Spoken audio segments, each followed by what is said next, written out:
Honorable members, honorables députés,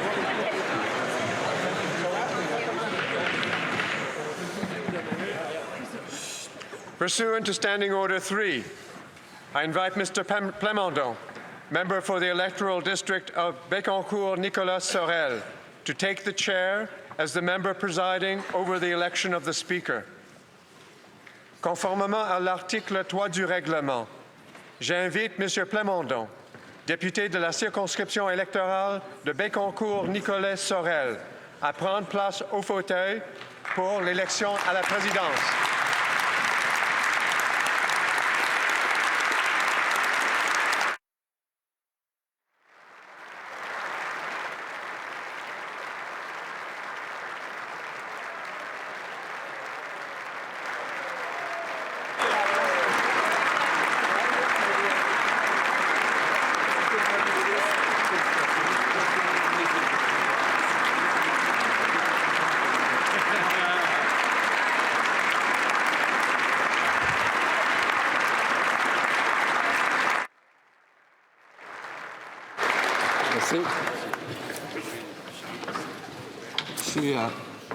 Je suis très heureux de présider une 4e fois au Parlement. Ça devient une habitude et j'avoue que je prends goût à ce magnifique fauteuil.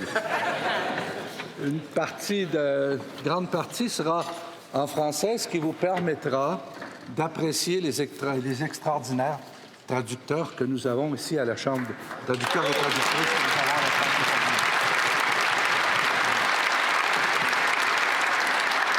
Vous me permettrez, avant de commencer la cérémonie officielle, de saluer ma famille, qui m'écoute sûrement, de saluer les électeurs du comté de Bécancour-Nicolas-Sorel qui m'ont fait confiance pour une 11e fois de suite, donc depuis 35 ans.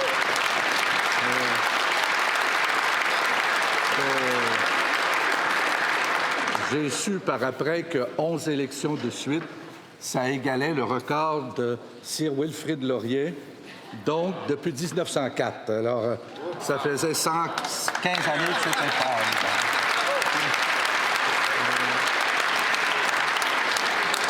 Je salue également mon personnel qui travaille extraordinairement bien depuis plusieurs années avec moi, et tous les électeurs. Et je vous félicite tous et bienvenue aux nouveaux. Vous allez voir, les nouvelles, ça passe vite. Ça passe très vite. Quand j'ai été élu, il n'y avait ni téléphone cellulaire, ni informatique, ni fax.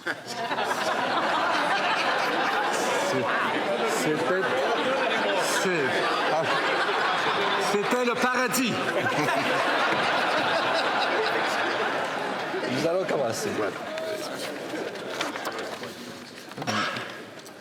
The list of the members who have withdrawn or who are ineligible as candidate is available at the table. The list of candidates has also been placed on each member's desk and is also available at the table. Avant de procéder, j'inviterai les députés dont le nom figure sur la liste des candidats et qui ne veulent plus se présenter à l'élection de bien vouloir se lever et d'en informer la présidence en conséquence. Donc, les 5 demeurent candidats. Conformément à l'article 3.1 du règlement, la Chambre doit procéder au discours des candidats à la présidence. Notwithstanding and standing order or any usual procedure and practice adopted by this House, and to help the new members to identify the candidates for the office of Speaker, je vais reconnaître en ordre alphabétique chaque candidat par son nom et par le nom de sa circonscription électorale. When the last candidate to address the House completes his or her speech, I will leave the chair for 30 minutes, after which members will proceed to the election of the Speaker. Now, I invite M. Joël Godin, l'honorable député de la circonscription électorale de Portneuf-Jacques-Cartier, à prendre la parole au plus 5 minutes.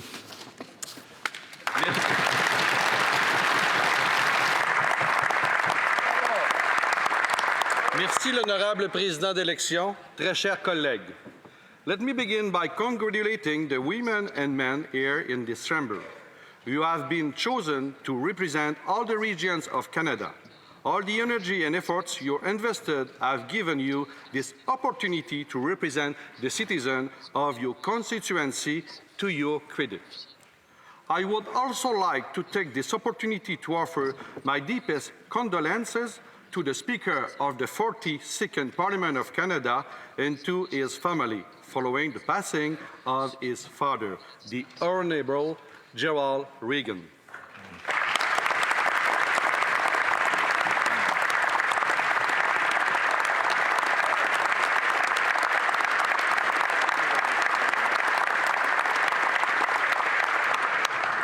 Ma passion vient de mon grand-père, Louis-Philippe Antoine Bélanger, qui a été député à la Chambre des communes en 1962.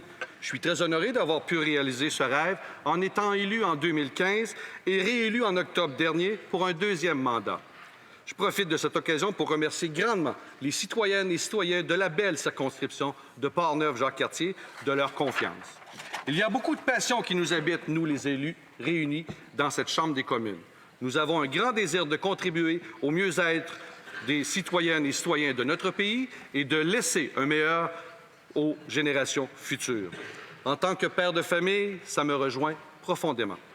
Dans notre groupe d'élus, il y a autant de divergences que de similitudes, tant au niveau des individus que des partis que nous représentons.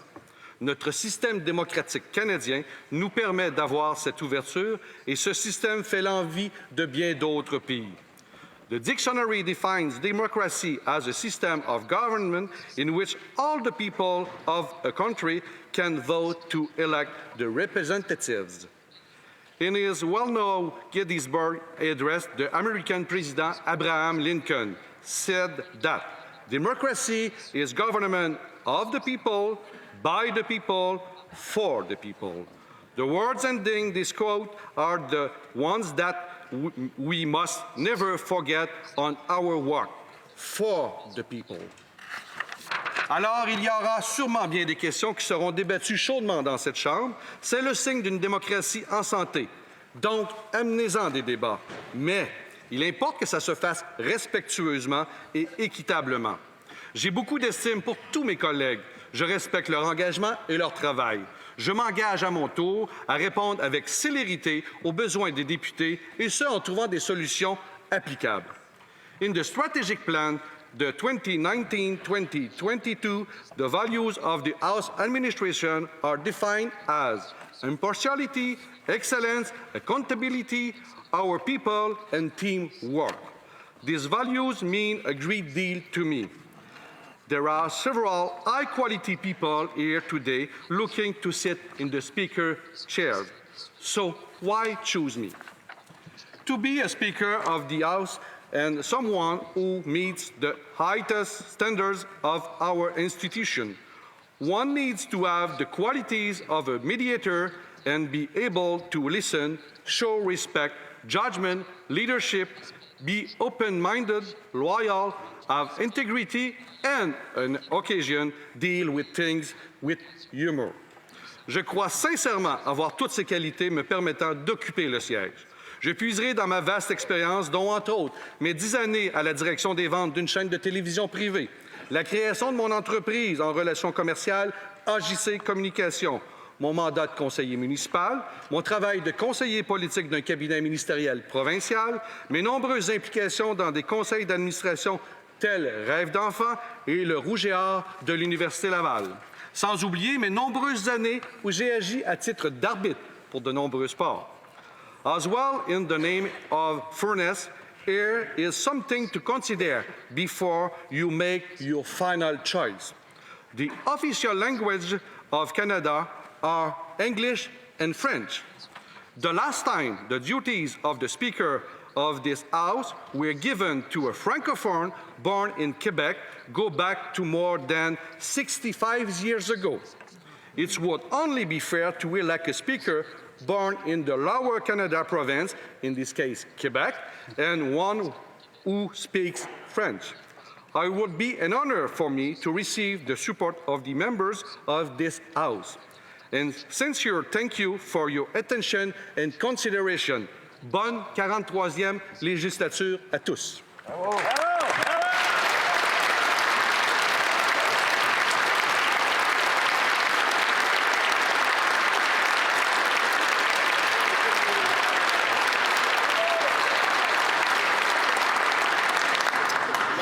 J'invite maintenant Carole Hughes, la députée de la circonscription électorale d'Algoma, Manitoulin, Kapuskasing, à prendre la parole pendant au plus 5 minutes.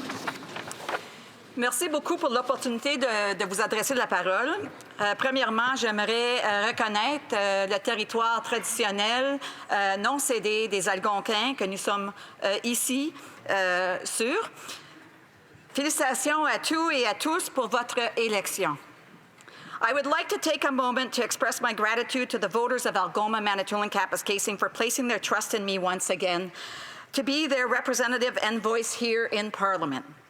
Like all of you, I didn't get here without a lot of assistance. I'm thinking of campaign teams, volunteers, donors, and core supporters who do so much to invigorate the democratic process and determine the shape of Parliament. These people exist across the political spectrum and are the heartbeat of our political discourse. With that, I extend a huge thank you to all of those individuals who have worked so hard to get us here today.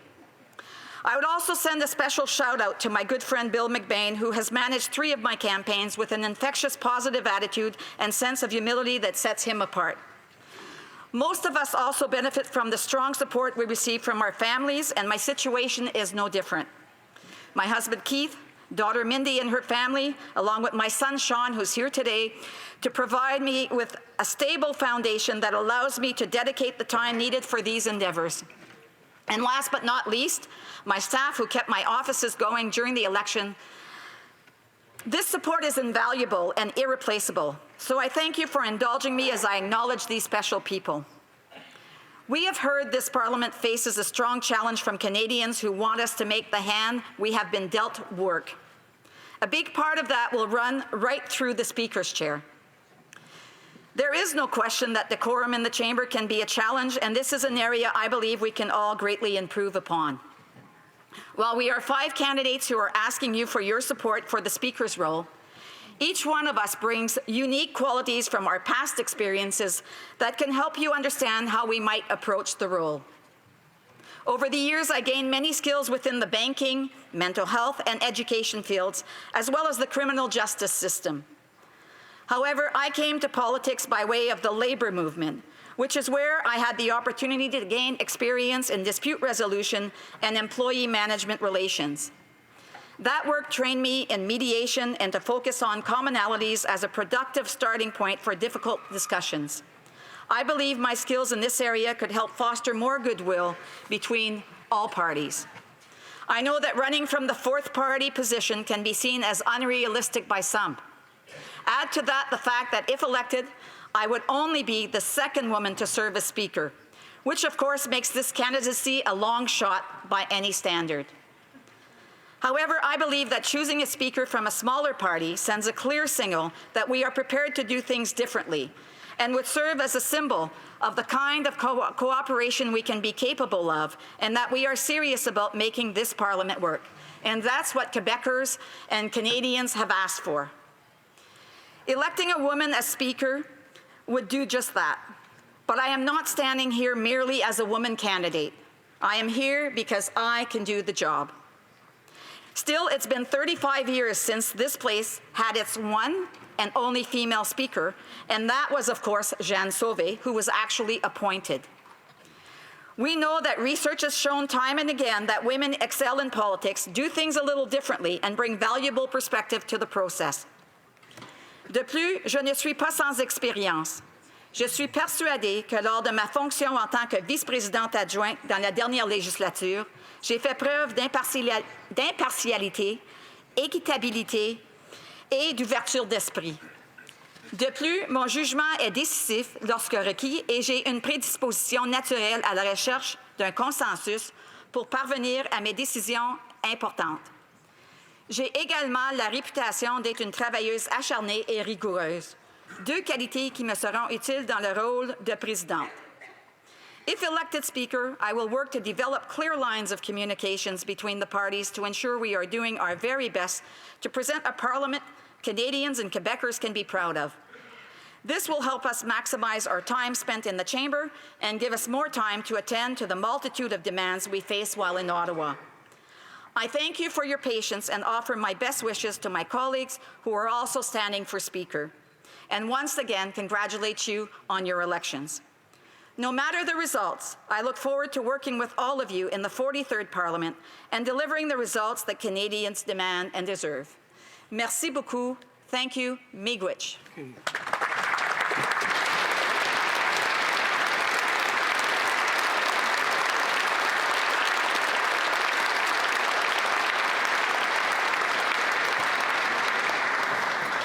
I will now call upon Geoff Regan, the honourable member of the electoral district of Halifax West, to address the House for not more than 5 minutes. Merci beaucoup, Monsieur le Doyen. Good morning, colleagues, and congratulations to you all as we gather for this first sitting of the 43rd Parliament. Félicitations à toutes et à tous. Some of you are taking your seats in the House for the first time. Some, like me, have had the honor to be re-elected by their constituents, and in some cases, like I once did, after an involuntary sabbatical. All of us are here because we want to make a positive difference in the lives of our fellow Canadians. Pour ma part, j'ai également eu le privilège de servir comme président lors de la 42e législature, et je serai heureux de pouvoir mettre cette expérience au service de la Chambre des communes et de ses députés. Et j'aimerais noter, comme on a fait les autres, l'excellence de mes amis, les autres candidats et candidates ce matin.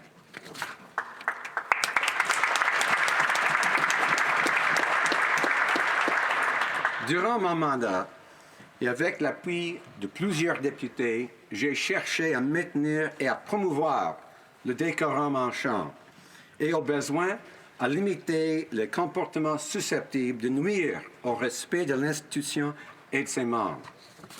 Si vous me faites l'honneur de me choisir comme président, je continuerai de défendre la dignité du Parlement et les droits des députés. Les contribuables attendent de nous, le représentant, que nous agissions avec professionnalisme et honneur des charges qu'ils nous ont confiées.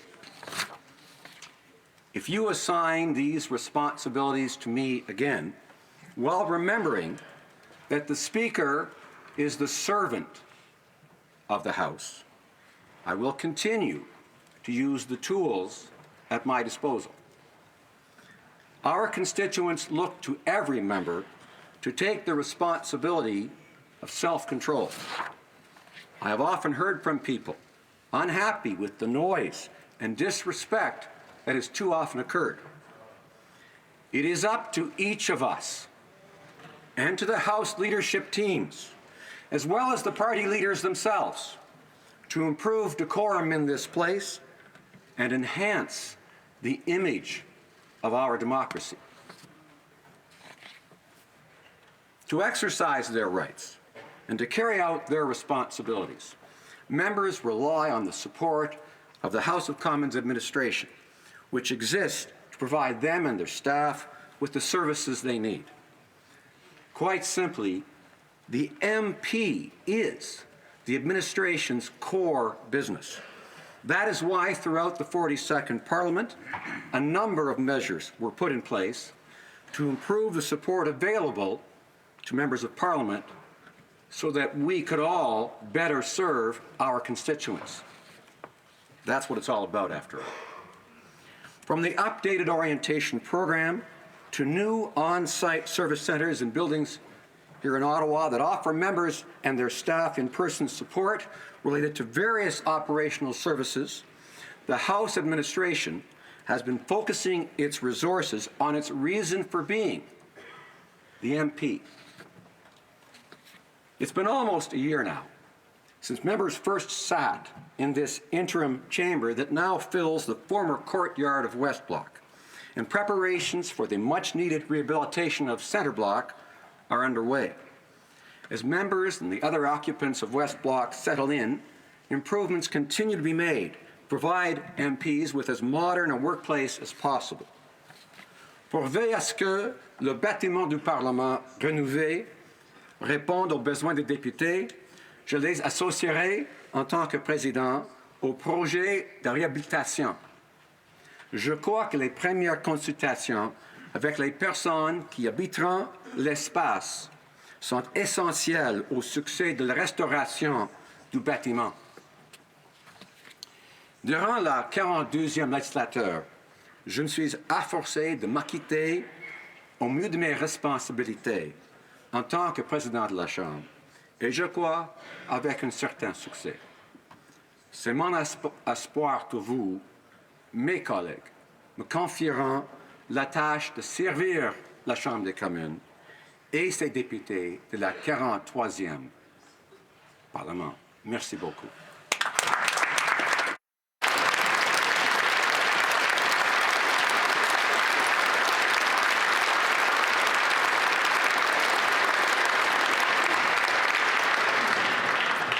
J'invite maintenant Anthony Rota, l'honorable député de la circonscription électorale de Nipissing-Témiscamingue, à prendre la parole pendant au plus 5 minutes.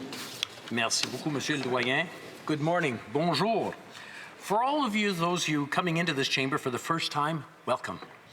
Pour tous ceux qui viennent, ceux et celles qui viennent pour revenir, bon retour. To all of you, congratulations on earning the confidence of the constituents in your riding. Undoubtedly, you will represent them well in this chamber. I was first elected in 2004 and have been through 3 minority governments. Since then, I have a real appreciation of what we are about to experience. Yet, after all these years, I'm still in awe of this place and immensely honored to represent the people of Nipissing-Témiscamingue and to work with each and every one of you.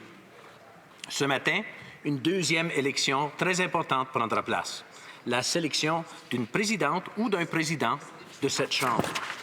Depuis ma première élection, je suis demeuré accessible et ouvert à la discussion avec mes collègues, peu importe l'affiliation politique. J'ai l'intention de continuer cette approche de mon rôle comme président si élu. Ma porte sera toujours ouverte. Over the last weeks, I've had the opportunity to speak with many of you. Thank you for taking the time to discuss with me what you believe is working in these revered halls, and especially how you believe we can improve the operations of Parliament. I look forward to working with you should I be elected as Speaker. The concern expressed most often by you was maintaining order and respect within the chamber. Standing orders and precedents have a lot to do with how we can enforce the decorum. However, the pertinent factor to maintaining decorum is how the rules are implemented and enforced by the Speaker. Maintaining a balance between the rights to express oneself while respecting the dignity of others is key. I believe that the Speaker's personality is a core component to ensuring that we have a respectful House. Il serait difficile de vous dresser un portrait de mes capacités dans les quelques minutes qui m'ont été accordées. Pour ceux et celles qui retournent à cette Chambre, vous m'avez vu en fonction durant les dernières 4 années. Je suis confiant que ma performance à titre de vice-président adjoint était ferme, respectueuse et surtout juste. For those of you who are new to this place, I encourage you to speak with those who have seen me in my role as Assistant Deputy Speaker and discuss my ability while I was in the chair. The terms that I hear when speaking with many of you describe my performance as firm, respectful, effective, and above all else, fair. Many of you suggested having more activities where we can get to know each other. One very simple example that I am committed to implementing is having regular gatherings with small groups of MPs from different parties to get to know each other on a personal level. A practice that I was very familiar with under the Speaker, Peter Milliken, and plan to continue. One of my first actions will be adopting an idea put forward by the Honourable Member for Central Okanagan, Similkameen Nicola, who came up with a great suggestion, a suggestion box. Members will be able to continue to submit ideas on how we can improve the House. If elected, I will be installing one as soon as I can get one built. All members of this House have the right to a voice and their opinion to be heard. J'encouragerai plus de rencontres avec les leaders en chambre, les whips et, il va sans dire, les députés afin de veiller à ce que notre institution dispose de procédures parlementaires harmonieuses basées sur la coopération et surtout le respect. Le Canada est un pays bilingue et il est essentiel que le président ou la présidente de la Chambre puissent s'exprimer sans effort en français ou en anglais. Apprendre une langue, c'est très important, mais le secret de comprendre un peuple est de vivre sa culture et de comprendre ce que c'est de vivre cette culture quotidiennement. Working collaboratively, we can improve decorum, process, and overall operations of this House.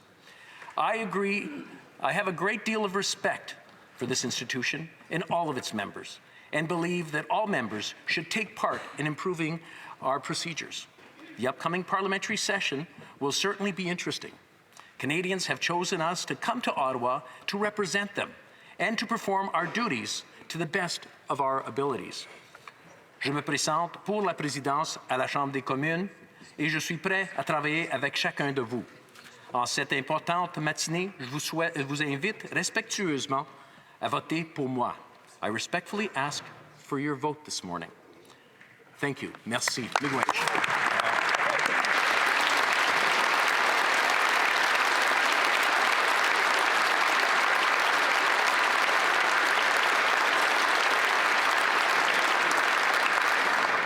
And now I will invite Bruce Standen, the member of the electoral district of Simcoe North, to address the House for 5 minutes.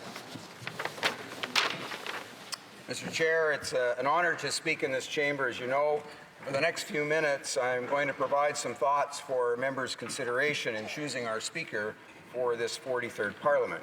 But first, let me take a moment to congratulate all those taking their seats for the first time in this House of Commons and all those who were re-elected in October. It will be a privilege to serve with you all. I can recall my first days here as an MP and the great sense of wonder as the reality began to sink in as to how it was that I found myself here. Well, as we begin our duties, it is right that we ask not just how we got here, but why we are here. Whether in government or in opposition, we have a duty. We are here to oversee, question, and hold to account the undertakings of government and Parliament on behalf of and for Canadians.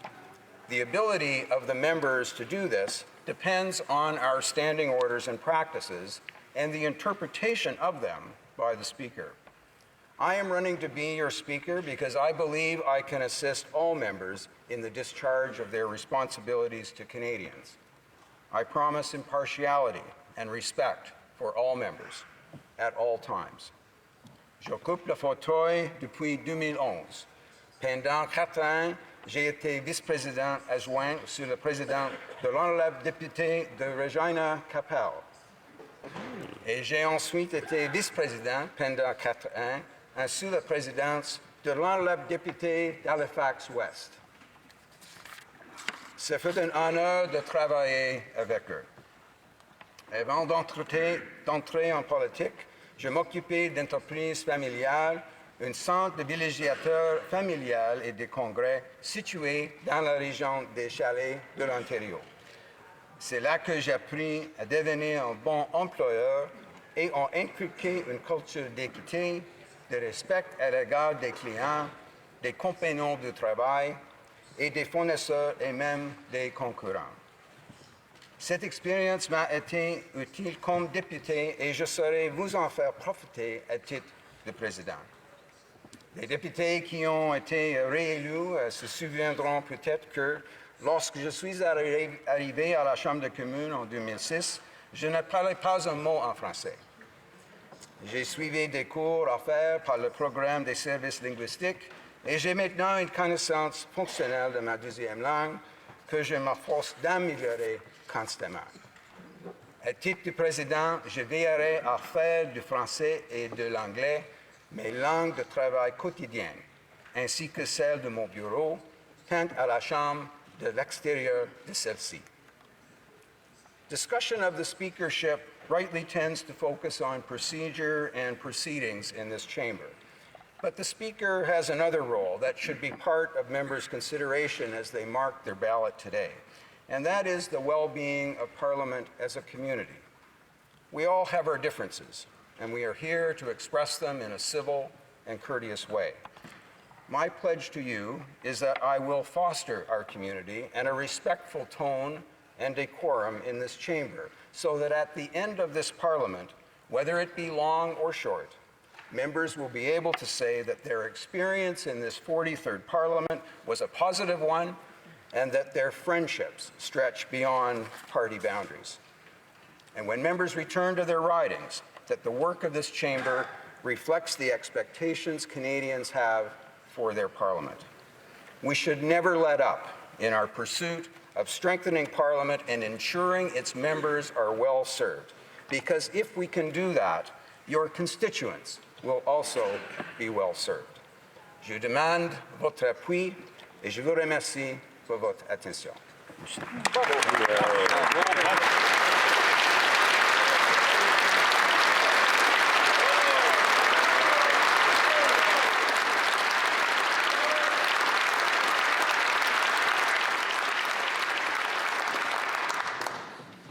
Before I suspend the sitting for 30 minutes, je signale aux honorables députés que la sonnerie d'appel des députés à la Chambre retentira pendant au plus 5 minutes.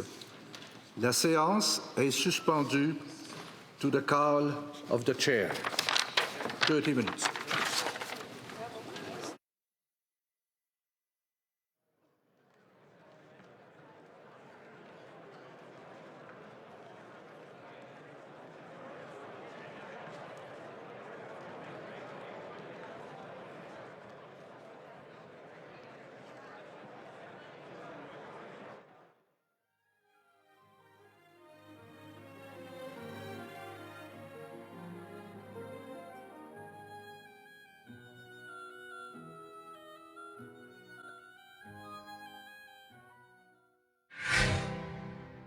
All right, Peter Van Dusen continuing live coverage now of the opening of Parliament. You see the House has suspended for the next 30 minutes after hearing from the 5 candidates for the job of Speaker.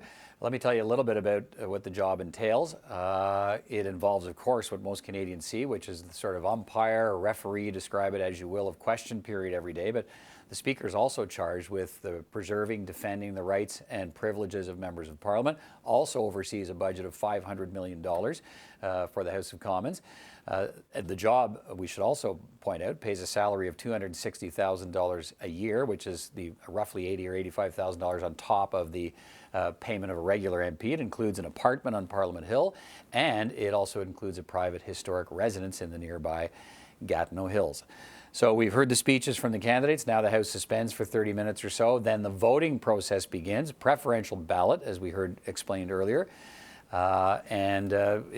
We may get a result right away, but we may have a couple of different calculations here before we get an actual winner in the race for Speaker, and so we'll continue to follow that. But the House is suspended for about the next half hour or so before members are called back to start the voting process. While that is happening, let's look ahead to the speech from the throne this afternoon.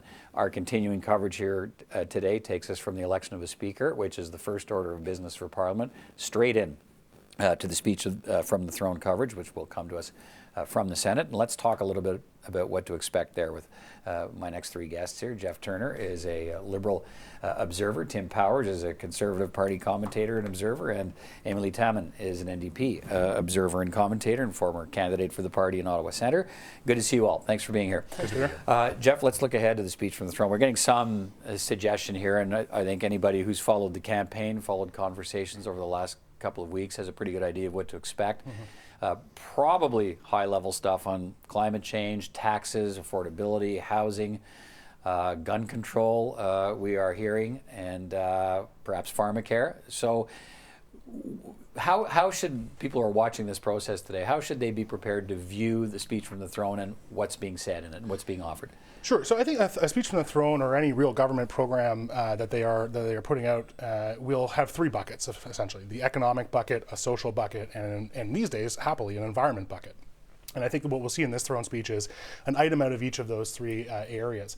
I think the other thing I'd say about a throne speech, but also a government operating in its term, is that governments are either going to do a lot about a little or a little about a lot. And in this term, I think what we've heard both from the Prime Minister's first remarks after the election, and I think what we've heard just coming out of the election in terms of people's priorities around climate change and affordability that the Prime Minister identified as his top two priorities mean that they're going to be focusing a lot on a little this time around, whereas perhaps in the last term they focused a lot or a little on a whole lot of things. Right. Tim, what do you think? What do we watch for? Well, I think you want to look for tone. The Prime Minister before the incident in London was setting a very constructive, cooperative tone, or trying to. He's met with the premiers, he's met with mayors, he's met with the opposition leaders, trying to pretend or accept, depending on the political interpretation, that he's heard from Canadians that they want more cooperation and opportunity on that front.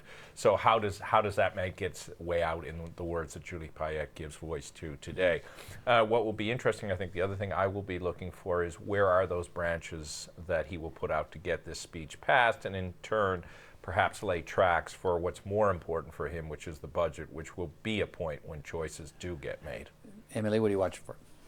Yeah, I mean, I think it's a tricky one this time around because there are a lot of different interests to kind of take account of, and in a minority parliament with the opposition parties, I think, quite far apart on some fundamental issues. So it'll be interesting to see how he navigates that.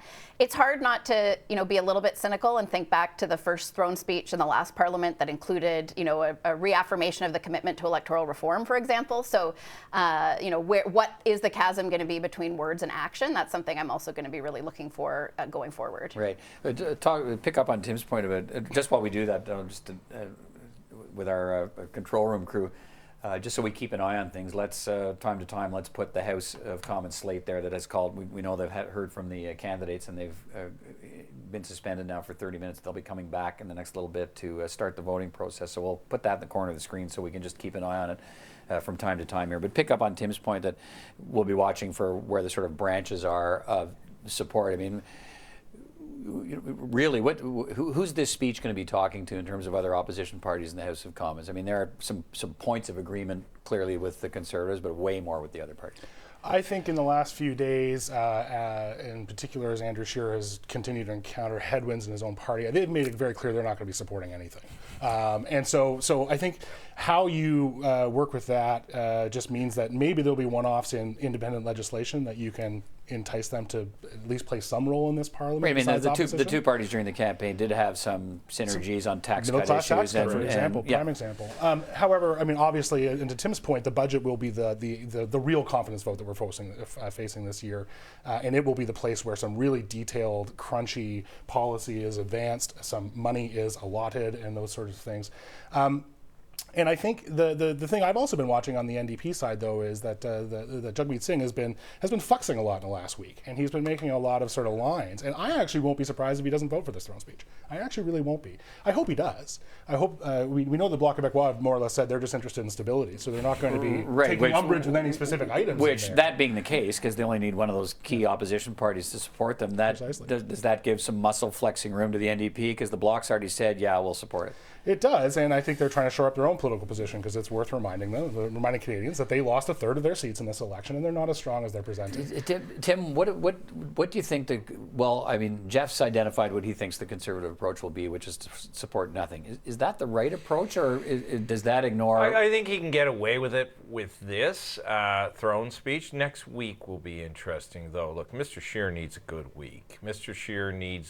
Scheer's probably the happiest person that Parliament is back in session, because for a period of time it will at least take all of the attention off of him and the challenges he has in the Conservative Party. I think he's going to want to rattle his saber a little bit to make sure he's got some bona fides he can push out. That'll keep some people who may be wavering in the Conservative Party on right. Is side. it fair to portray this as, I mean, we've got this one narrative that Canadians have created the Parliament they think they want, and they want people to work together, and so that's one audience, but well, Andrew Scheer's playing to the Conservative audience. The audience he needs to play to first is the audience that thought he should have won. I think he's going to be the most myopic of these leaders over the next 4 or 5 months as he heads into a leadership review in April, because if he doesn't win that audience, he's never going to have the opportunity to be Prime Minister, which he seems to want to be. Emily, what about the notion that Jagmeet Singh can flex the NDP muscle a little more because he's got the bloc over there saying, you know what, I mean, they've said it a number of times, including on one of the MPs in our program this morning, we're not interested in bringing the government down. Like, we're not here to tear them apart. We're here to make things work for Quebec. So that gives Mr. Singh, some would argue, some room to maneuver.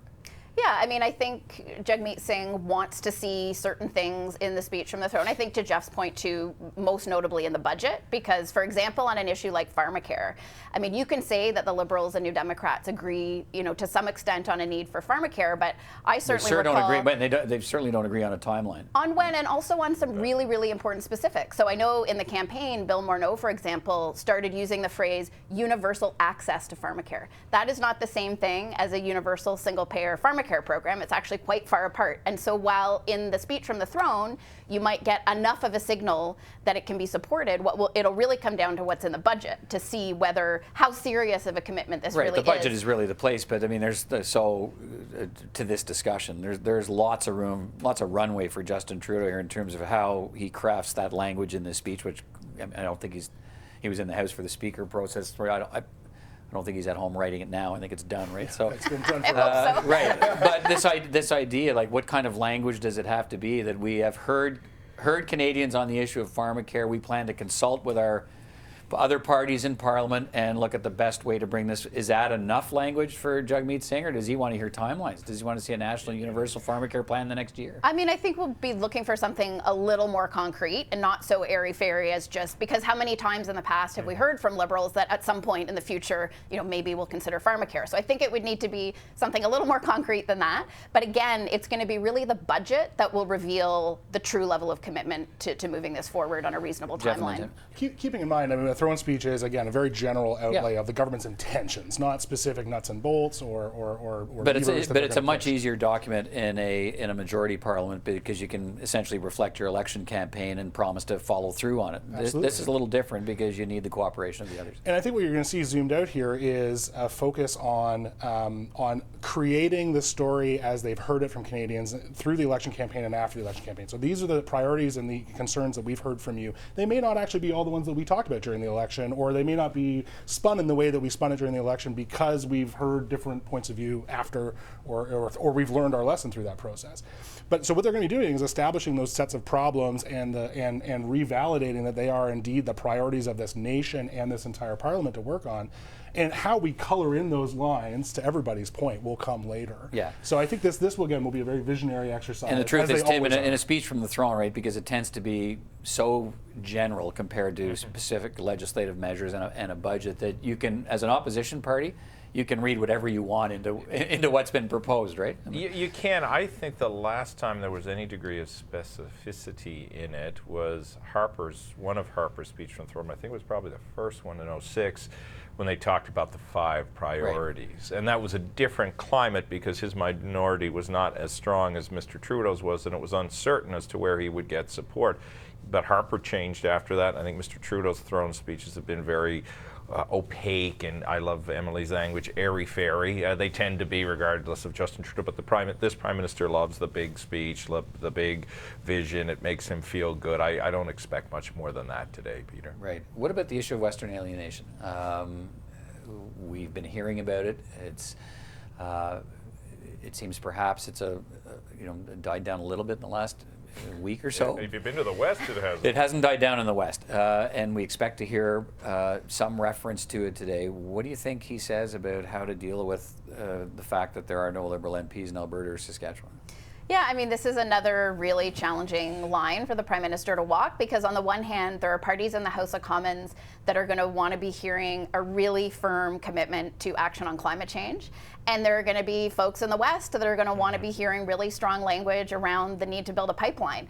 And unfortunately, those two camps, don't agree on that issue. But they're going to hear both, one expects, in this speech, right? I think the government's right. this speech will announce and remind everybody that the construction on the TMX expansion began this week. There's our commitment, the government will say, to moving energy products to market.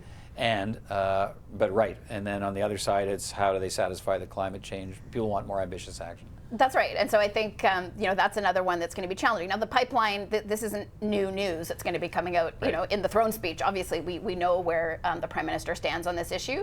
But filling in some of what does the renewed action on climate change look like? Again, we won't expect details here, but it will be interesting to see, what's in that throne speech on that topic, which is we know is a big priority for a lot of Canadians and a lot of members of Parliament. How does he handle that? I sense we'll see some very strong language on climate change, and I think there are some obvious planks from the Liberals' election campaign that might make their way in, that could include a net zero by 2050 commitment. I think that would go a long way to solidifying the opportunity to work together to fill in the blanks on how we achieve that. And I think other things like we'll probably hear the 2 billion trees at some point in this speech. So I think climate change will be a very solid focus, and that's why off the top I said it's a happy addition in 2019 and going forward that environment is going to be that third bucket in probably every one of these speeches from a Liberal or other government, maybe not from a Conservative government. They've been playing the Western alienation, addressing Western alienation a lot on social media. You've seen the new Minister of Natural Resources, Geoff Regan, tweeting about the positive meetings he's been having with his counterparts in the West, the Western ministers from those provinces doing the same thing. I think they're going to push it that way. I think they just have to be careful today not to inflame anything and not go too far over the top, which is always a danger of this Prime Minister, going too far. I mean, the speech is I don't know how close to the deadline the speech is put together, but I mean, do we see anything reflected in the speech from the throne based on the Premier's meeting earlier this week? I mean, some people have suggested that they kind of may announce a Premier's meeting today. Right, but they gave him a path forward, some have suggested, by saying, look, here, fix the stabilization program. That'll solve some of the problems of Western anger because it'll immediately pump more money to Alberta because of its economic problems. And you need to go back to the drawing board, and they were together on this. You need to go back to the drawing board on C69 and look at revisions to that new environmental assessment process. Do we think we hear about that today? Because the premiers have said, do that for us, and we're now on our way to restoring some kind of measure of agreement between the First Minister, the Prime Minister, and the counterparts at the provincial level. It seems like a level of specificity that I wouldn't really expect in this speech from the throne, especially because, again, issues like Bill C69 or the legislation now, it's really contentious because, there are parties in the House of Commons that feel it doesn't go far enough, like a lot of things. So, I think it's really tricky. A big difference, between this speech from the throne and the first one is that the Prime Minister also has a record now. And so, it's these aspirational, ideas that come into a throne speech when you've seen in the past how there has been a lack of follow through on some of these really important issues, especially when it comes to just improving the quality of life for people that are really struggling every day. I do think there will be people taking these words with a pretty significant grain of salt today. Final words. So, I would just think I agree with Emily that I think that's some specificity you probably wouldn't see in the speech, and I think interestingly we're going to see in this Parliament going forward is the sort of classic government frame, which is the collision of self-political interest and duty. And I took some real confidence from House Leader Pablo Rodriguez's interview today, where he was using all the right words. We are approaching this humbly. We are trying to work together. We are trying to find open paths. And as reported in that all the House leaders had a productive and good meeting, because they are colliding on the point of duty. These are people who have been tasked to make this Parliament work. And at some point, the politics will creep in.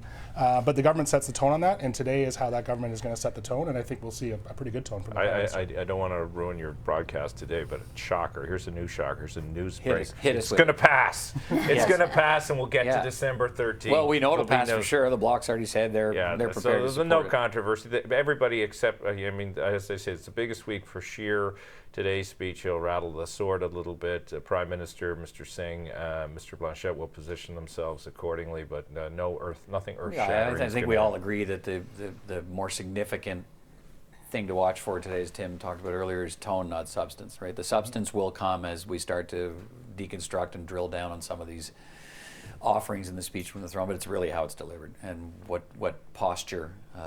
And it's kind of interesting because it's sort of hard to tell, right? Because the posture is coming from the Governor General, reading it on behalf of the Prime Minister. And we may not hear from the Prime Minister at all. May not hear from the Prime Minister. We'll hear his words, but we may not hear from him directly. All right. Thank you all. Thank you. Good to talk to you. Thanks for being here. So as we wait for the House to come back and start the voting process for a new Speaker, we've had a chance to speak to some of the candidates over the last number of days. Here's my conversation with Bruce Stanton.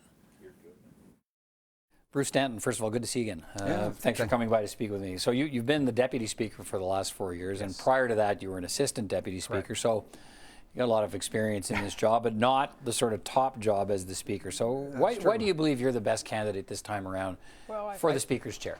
Well, I think I can contribute to help the members in their work and their responsibilities, which can be daunting, of course, at times. And each of us, we've learned over the years through our work in Parliament different ways that one can do that.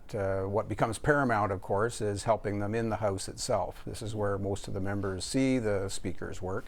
And being even-handed and being fair, but firm as well, to make sure that the members are knowing and understanding the boundaries in Parliament and hopefully support them in a way that they'll be effective as MPs. But if you present for the office of Speaker, for the job of Speaker, it presumes, I think, that you think you can do a better job or bring something different to the position than is already being offered by the current candidate, Geoff Regan, who's been there for the past 4 years. And you've been his Deputy Speaker. Yes. So what is it you would do differently? Why do you think it's time to think of Bruce Stanton as opposed to Geoff Regan?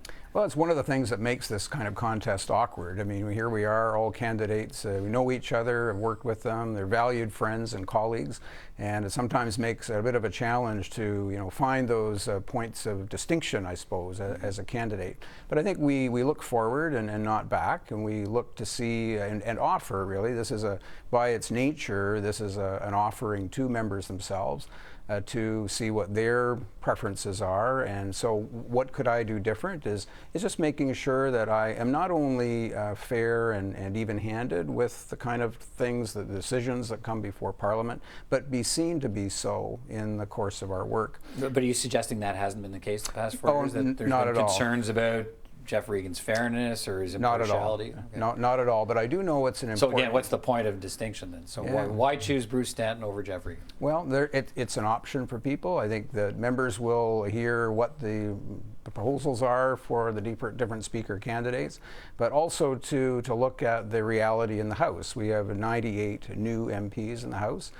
Almost a quarter of, almost a third actually, of all of our members are new. They may be looking for something different as well. And so the idea of this Speaker contest is to put some of those options in front of members and let them decide by way of a preferential ballot. So, one can only hope as a Speaker to build on the good work of the Speakers before us. Right. What would you do? I mean, it seems to me the number one concern I certainly hear from people who observe the work of Parliament and some MPs who are in it is the heckling and the decorum and the interruptions. And I think that's become for a lot of MPs and a lot of Canadians watching a problem. How would you deal with it, and would you deal with it any differently than the current Speaker's been dealing with it? Well, I think that you would work to, certainly as it's the nature of a minority parliament is that the parties are going to have to find some things they can agree on. So I think finding ways to encourage a more cross-party camaraderie and finding ways to get members not only knowledgeable of each other and some of the things that they want to achieve, but finding ways to break down some of those obstacles that may be there that maybe heighten the kind of decorum that we see in the House from time to time. Right. Are you concerned that, I guess it could go either way. In a minority parliament, you can have, as we've heard lots of discussion, you can have, the parties suggest that, well, we've been sent a message by Canadians, they want us to work together. Others could view it as a minority parliament as looking for opportunities to lead us into another election. And so there's an opportunity there, or a possibility of decorum actually being more challenged in a minority parliament. Yeah. So what are your thoughts on dealing with that? Well, and that's the key point, is that in a minority situation, I mean, there could be scenarios where, especially on things like votes, one is going to have to be a little bit more attentive to make sure that the votes are carried out in a way that's judicious and proper, and that the rules are followed, because when we're getting down to closer decisions and divisions in the House of Commons, we have to make sure that we're on top of that. But when it comes to decorum, it really comes down to the members themselves not only knowing what the boundaries are that the Speaker has set down and been continuous and have some continuity into how they're ruling in the House, so that the members know themselves. Beyond that, the Speaker has to really invite, the better judgment of members themselves, because ultimately, if you don't have their cooperation in some of these aspects,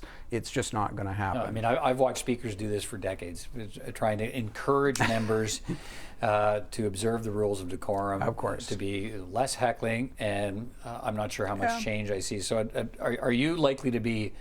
I mean, we've seen Speaker Regan, pull questions away from some members who won't listen to his advice. That can happen, yes. That can happen. We've seen him call them out publicly in the chamber by naming their ridings and so on, and saying, calling them repeatedly to exercise a little more restraint. But there are options to go further. Are you a go further speaker? Are you satisfied with the way discipline has been meted out in the chamber so far? Or do you think more needs to be done? I think there are ways that you can go about, not just in the chamber, I should point out. I mean, some of these things would necessitate a conversation outside the chamber as well, where the Speaker can have the chance to relay the importance of keeping a good functioning order and decorum in the House of Commons. It's what Canadians expect, certainly. So having some of those conversations offline. Also, the role of the whips and House leaders in this becomes very important. There has to be a good understanding across the House leadership of the importance of keeping that decorum and the Speaker's part in it. But it does go both ways, and you've got to work to find a way to make that happen. It's something I've done in my work across these 8 years, is impress upon MPs that you are, intuitively, they should be able to see that you're even-handed in your work. And when they see that, I think they will be more inclined to know and understand where those boundaries are, and then when they might be crossing them. Let's finish on this. Back to the minority parliament situation. Speaker doesn't get to vote unless there's a tie. Yes.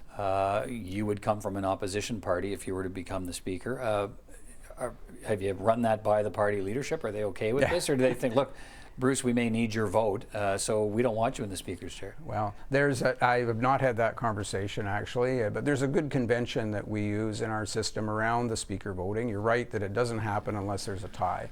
But depending on what stage a question or a particular bill is at, will dictate what the Speaker should do in a case like that. For the most part, and in general, we would always vote to maintain the status quo, to make sure that Parliament has the opportunity to consider a further stage, for example, if there's an opportunity to continue to work. If the House on itself has not come to a decision on a question, then it's not for the Speaker to sort of end that. If he or she can prolong it. I'm thinking more in terms of a confidence vote, where the vote, you could end up being a deciding vote as a Speaker, and your party may say, no, we want to keep every vote in our benches here. Yeah, well, I mean, they'll have that chance on Thursday to decide, which way they might want to tip in terms of the loss of or the retention of a seat on their side of the House.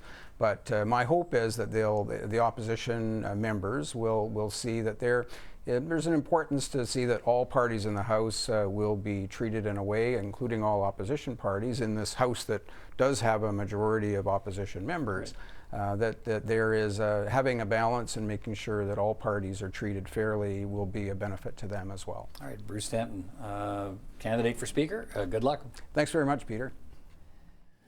All right, that was my conversation with Bruce Stanton, candidate for Speaker, in the last couple of days here leading up to the vote, which is soon to begin. We've heard from the candidates. Show you the House of Commons feed. We are standing by. As you can see, the House has been suspended. So they heard the speeches. They're now suspended. The bells will ring, calling members back. The voting will begin. And we'll have all of that for you in the next few minutes here when it gets underway. In the meantime, we are continuing our live day-long coverage of the opening of the 43rd Parliament, and that begins with the election of the Speaker this afternoon. Live coverage right here on CPAC of the speech from the throne, of course, coming from the Senate chamber, delivered by the Governor-General of Canada, Julie Payette. In the meantime, we want to hear from some of the new members of Parliament, some of the people taking their seats for the first time in the House of Commons. My colleague Martin Stringer is on Parliament Hill this morning. He's been catching up with some of them. Let's go to Martin now. Martin. Heather McPherson, first of all, congratulations. Thank you so much.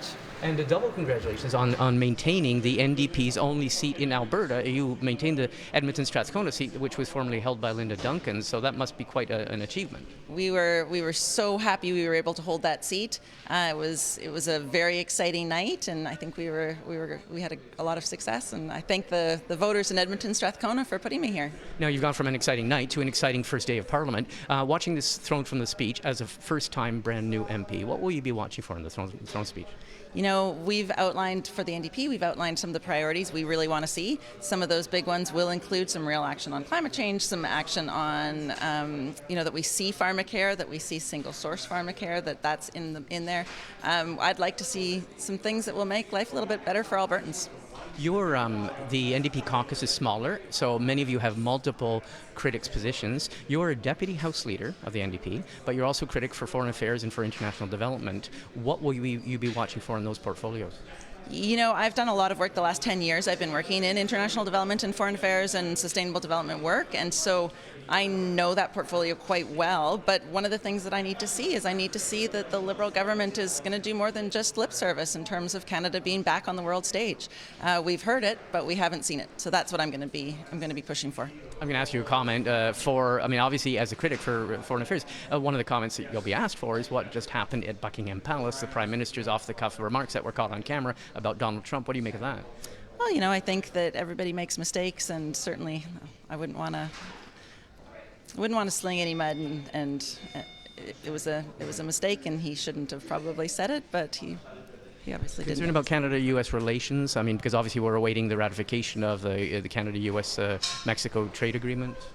Well, you know, I'm excited to work with Minister Freeland. I'm excited to see how this all comes together, and of course, my mentor in this will be Jack Harris, and we'll do some great things on that, I think. Okay. In terms of there's a lot being asked of all of the NDP members in terms of votes of confidence, and one of them may be on this speech from the throne. In terms of when and where will you draw the line in not supporting this government? Any thoughts on that? You know, that's going to be a discussion that we'll have at the caucus table. That's going to be something that we'll all talk about once we know what's in this throne speech, and we'll go from there. When you hear descriptions of a throne speech as being fairly general, fairly sort of basically often laying out just general principles, do you think there'll be anything in this throne speech that would be, I don't know, enough to bring down a government, or do you think it'll be just so general? Again, I think that we'll have to hear it.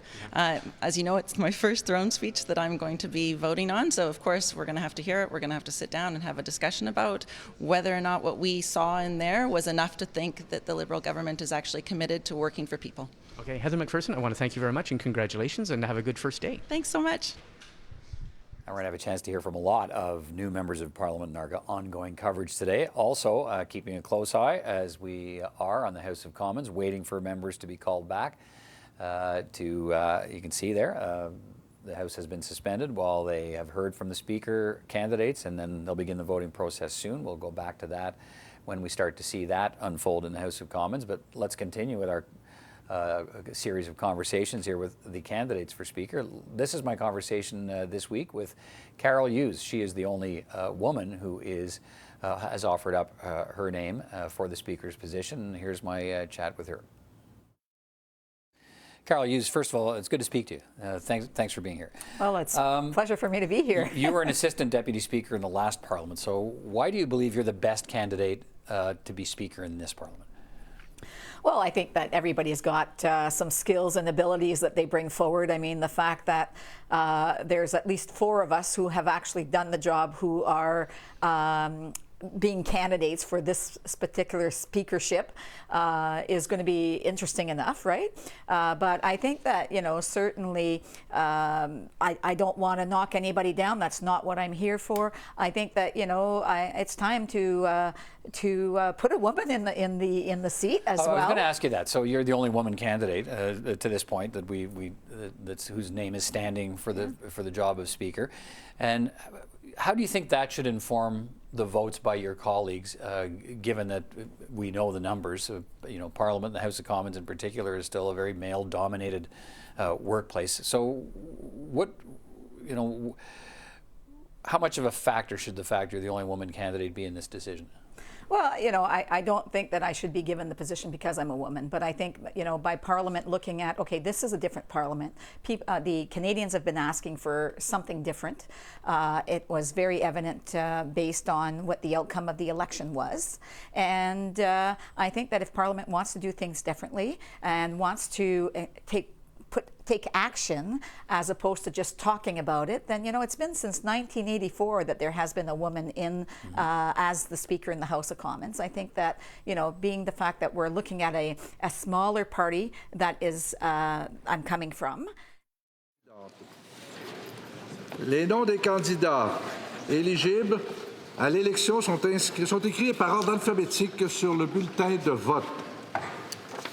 After the clerk has opened the envelope containing the ballots, I will suggest a method of proceeding which will help to accelerate the voting process. We have the envelope.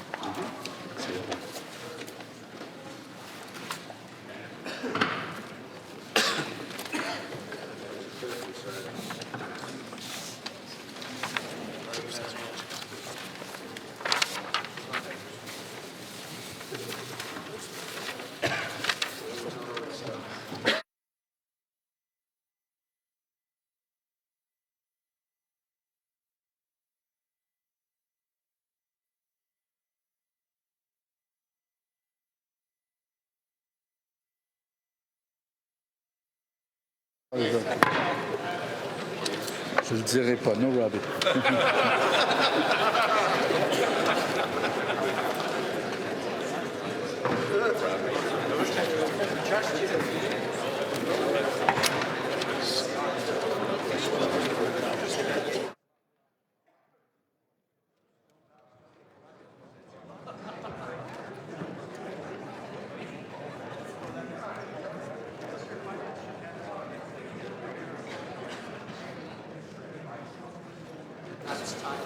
Je répète que les noms des candidats éligibles à l'élection sont inscrits par ordre alphabétique sur le bulletin de vote.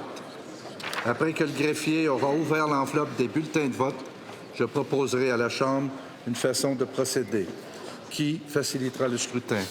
Alors, le greffier va apporter les bulletins.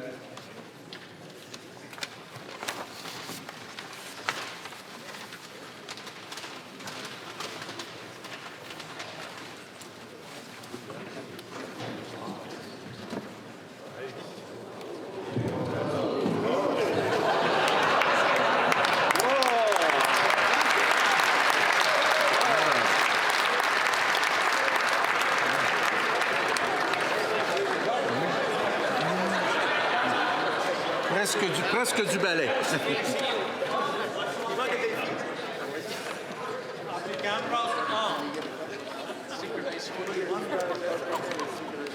We are now prepared to begin to vote according to the provision of Standing Order 4.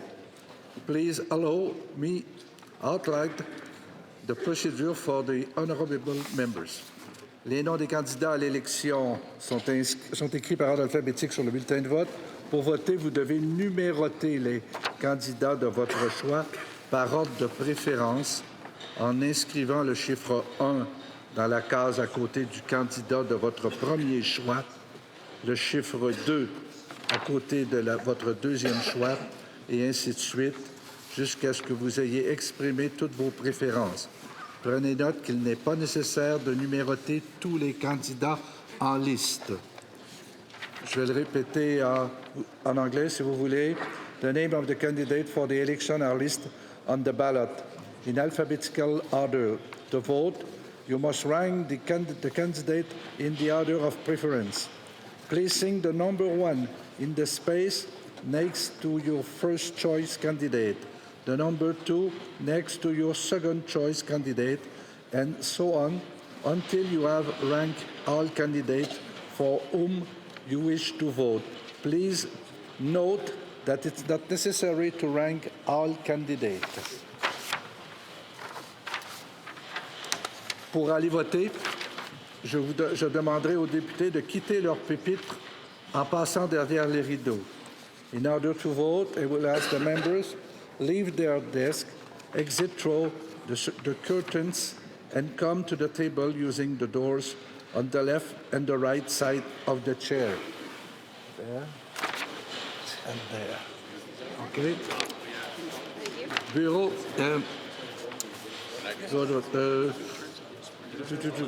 Of the chair on their respective side of the house. A clerk will issue to each member a ballot paper. Donc, vous empruntez les portes situées à gauche et à droite du fauteuil de votre côté respectif de la Chambre et un greffier vous remettra alors un bulletin de vote. After casting their ballot, members are asked to leave the voting area. Les députés peuvent maintenant s'avancer et voter.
have not voted and wish to do so, will they please vote now?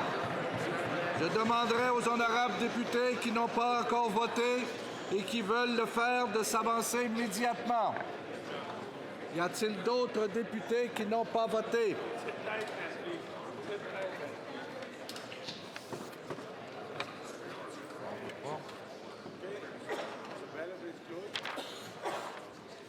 Vous avez voté?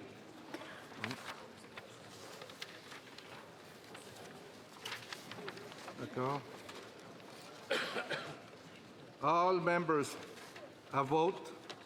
I do now instruct the clerk to proceed with the counting of the ballots after I have cast my ballot.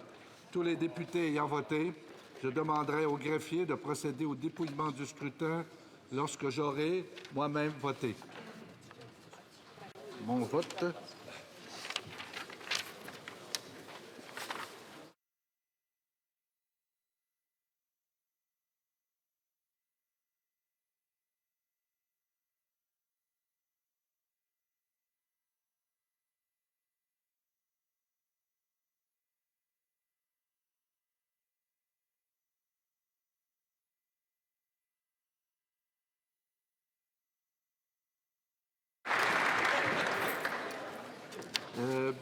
Before I suspend the sitting, je signale aux députés qu'après le dépouillement du scrutin, la sonnerie d'appel des députés à la Chambre retentira.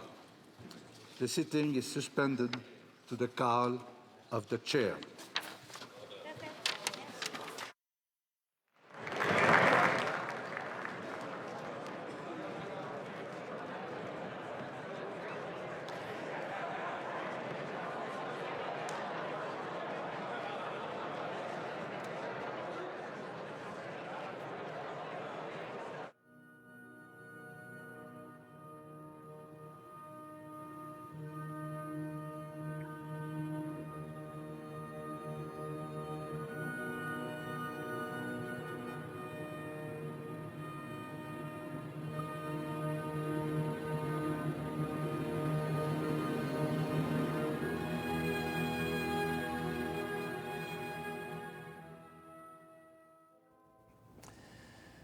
All right, Peter Van Dusen watching along with you now. As you can see, the ballots for the election of the Speaker have all been cast and have now been taken away by the House staff to be counted. And not sure exactly how long that will take, but it will take some matter of time. And then we will return to the House. The House will return and we will get an announcement of the ballot results. And while we stand by for that, let's continue with our coverage of the opening of Parliament and focus on where we are in the process of electing a new Speaker.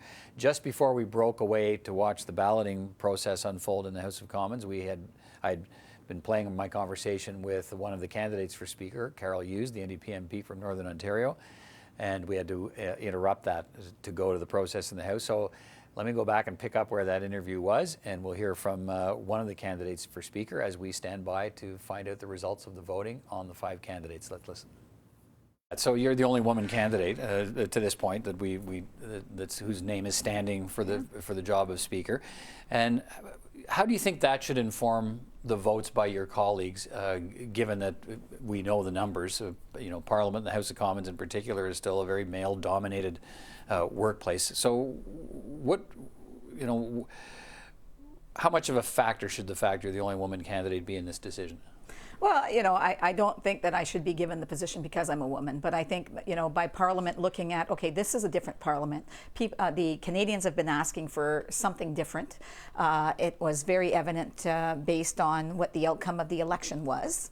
And I think that if Parliament wants to do things differently and wants to take action as opposed to just talking about it, then it's been since 1984 that there has been a woman in as the Speaker in the House of Commons. I think that being the fact that we're looking at a smaller party that is I'm coming from the NDP. Yeah, and so if we're going to look at doing things differently, and we're saying that we're willing to work together to make things work for Canadians, and when you're looking at the statistics show that when women are taking a major role in the positions within the legislatures, within parliaments, that things do get done differently and things move around a lot quicker. So I am hoping to bring a breath of fresh air to that position, and willing to work with all of the parties to make sure that we do all that we can to make sure that Parliament works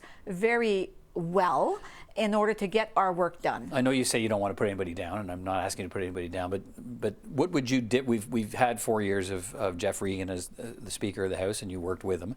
What would you be doing differently? Where do you think there's room for improvement in how the House of Commons is functioning? Well, I think that Mr. Regan has done a great job, as has all of the other speakers who have held that position and assistant deputy speakers. And I just see myself as being that bridge between everybody.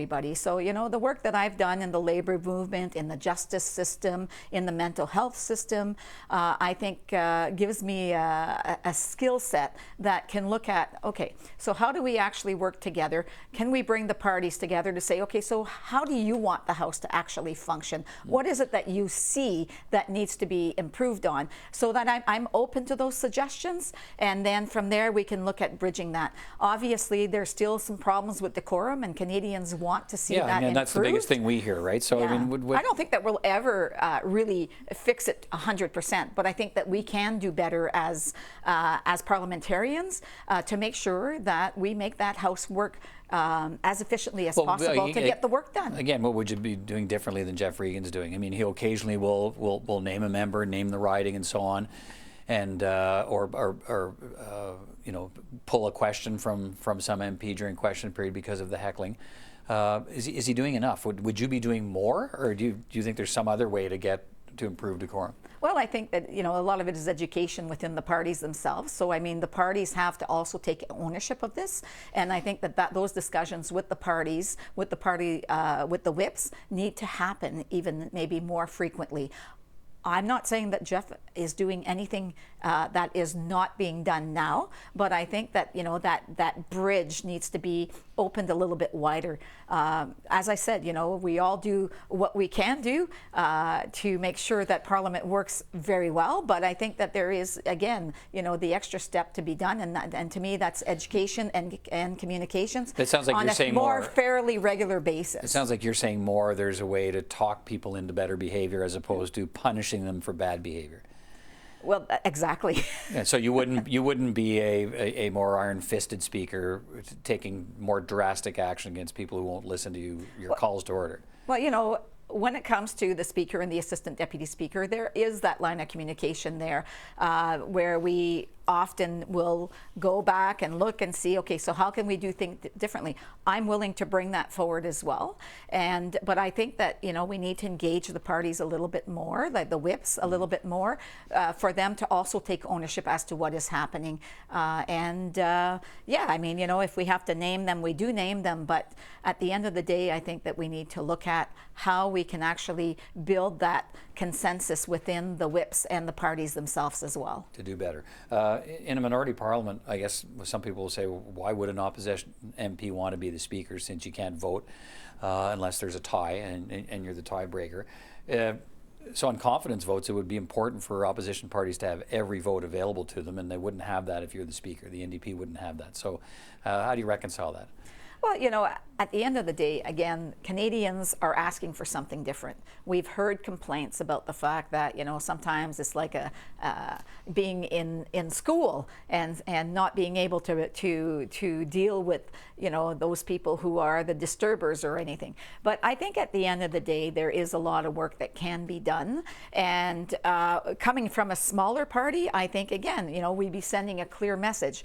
You know, in a minority parliament, if you want to get some work done, you need to work with the other parties. So, you know, by putting someone who is from a minority, a smaller party, sends a clear message that, yes, you know, we see that the party with the less individuals do have a role to play and can play a very important role. At the same time, I think it's going to show that when it comes to what people have been asking for electoral reform, having a minority government proves that, you know, under an electoral reform, this is how it could actually work properly, by having different people, you know, not having a major party take on with an iron fist and saying, this is what we want to pass, right? And this is only what we want to pass. So I think, you know, by showing that we can work as a minority government, we'll show what has been happening in other countries where there has been proportional representation,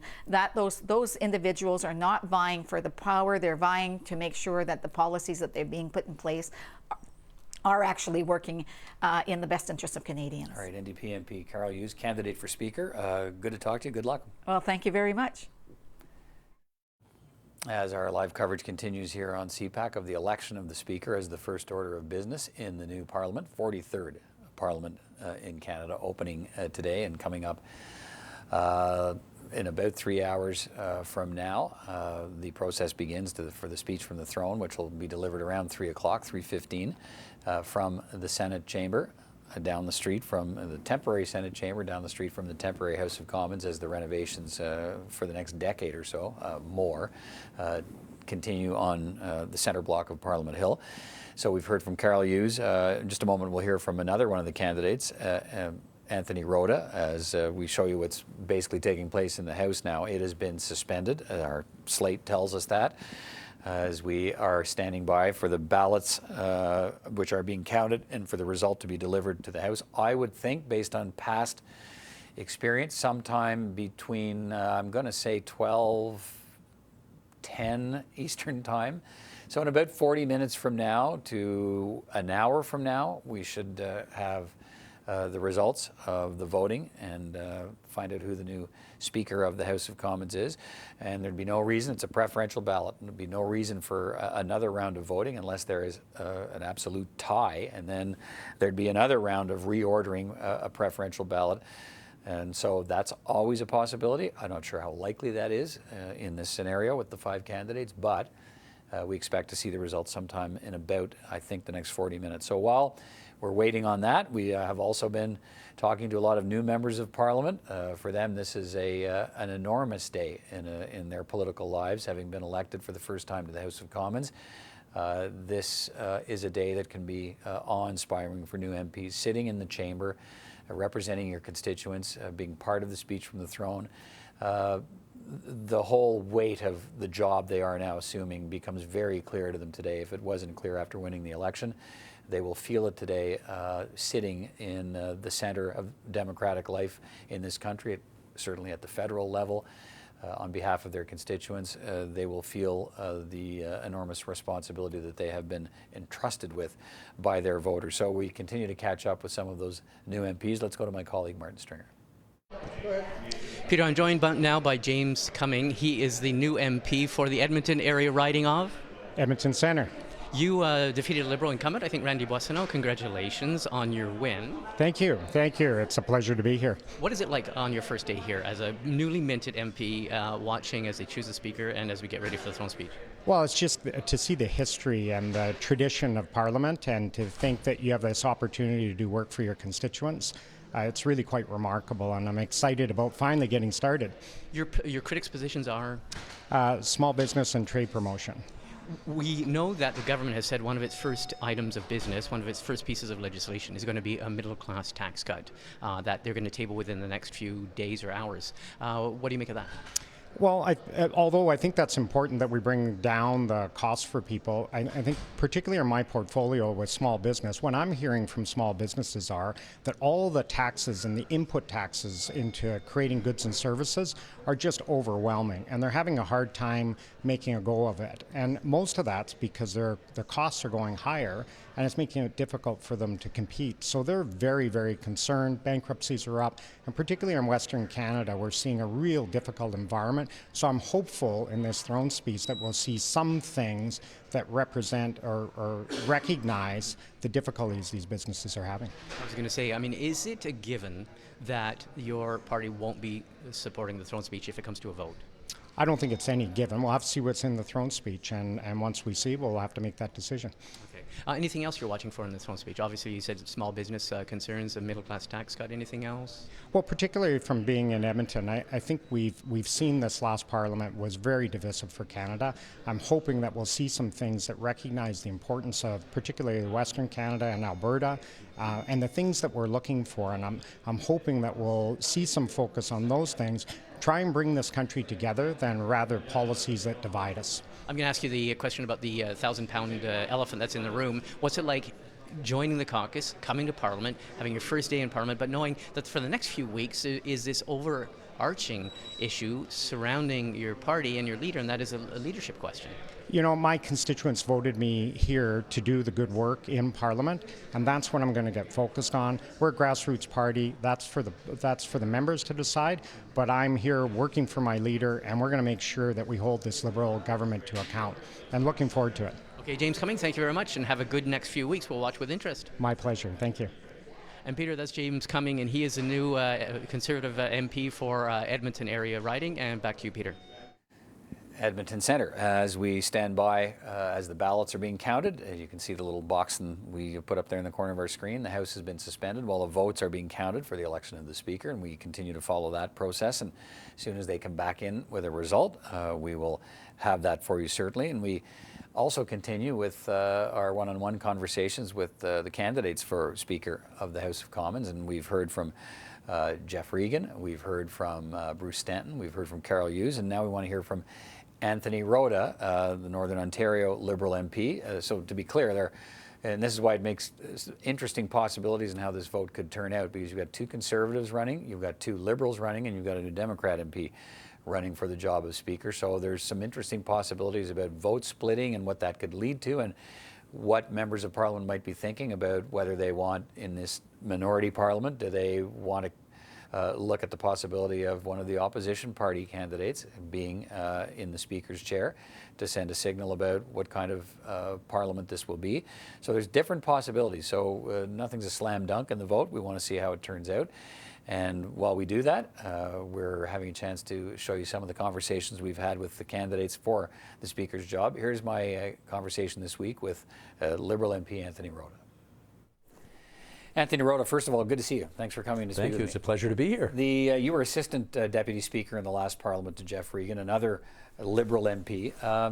Let me ask you, why do you believe you're the best candidate? I've been asking this of all the candidates. Why do you think you're the best one to assume the job of Speaker now in this new Parliament? Well, it's interesting because when you look at it, we have some great choices. We've got four great people and one newcomer who have a lot of experience and who we're all very talented. We're all doing very well. What it comes down to is just different ways of dealing with things. Some are a little bit harsher, some are a little bit more diplomatic.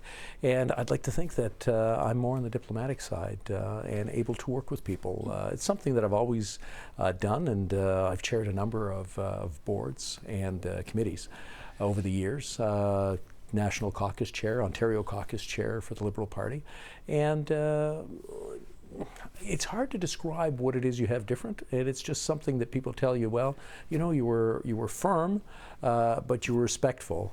But more than anything else, you were fair. And I think that's some of the stuff that keeps coming up when I have Everybody discussions. talks about the fairness, the fairness issue, and clearly you need that, and maybe you need it even more so in a minority Parliament where everybody's going to be watching for fairness, and it's always a challenge.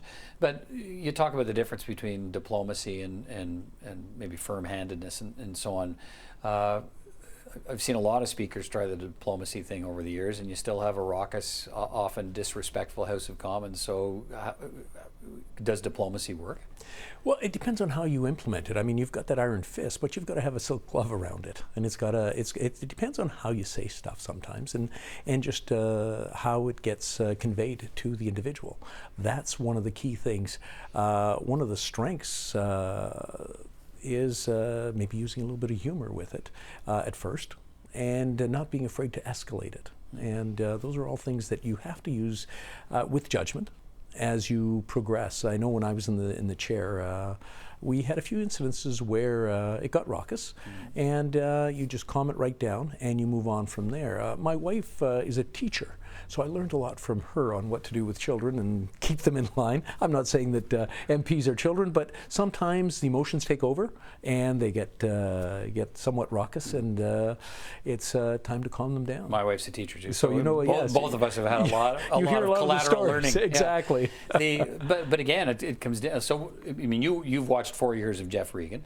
You've watched the way the House is. So would you largely be the same kind of speaker, or would you be? Sounds like you're saying. I mean, he's taken some steps. He's named ridings and pulled questions away from members and chastised them in the House of Commons. Is that the kind of thing you would do? Or those are all tools that are available to you. You think he's used them unnecessarily at any point?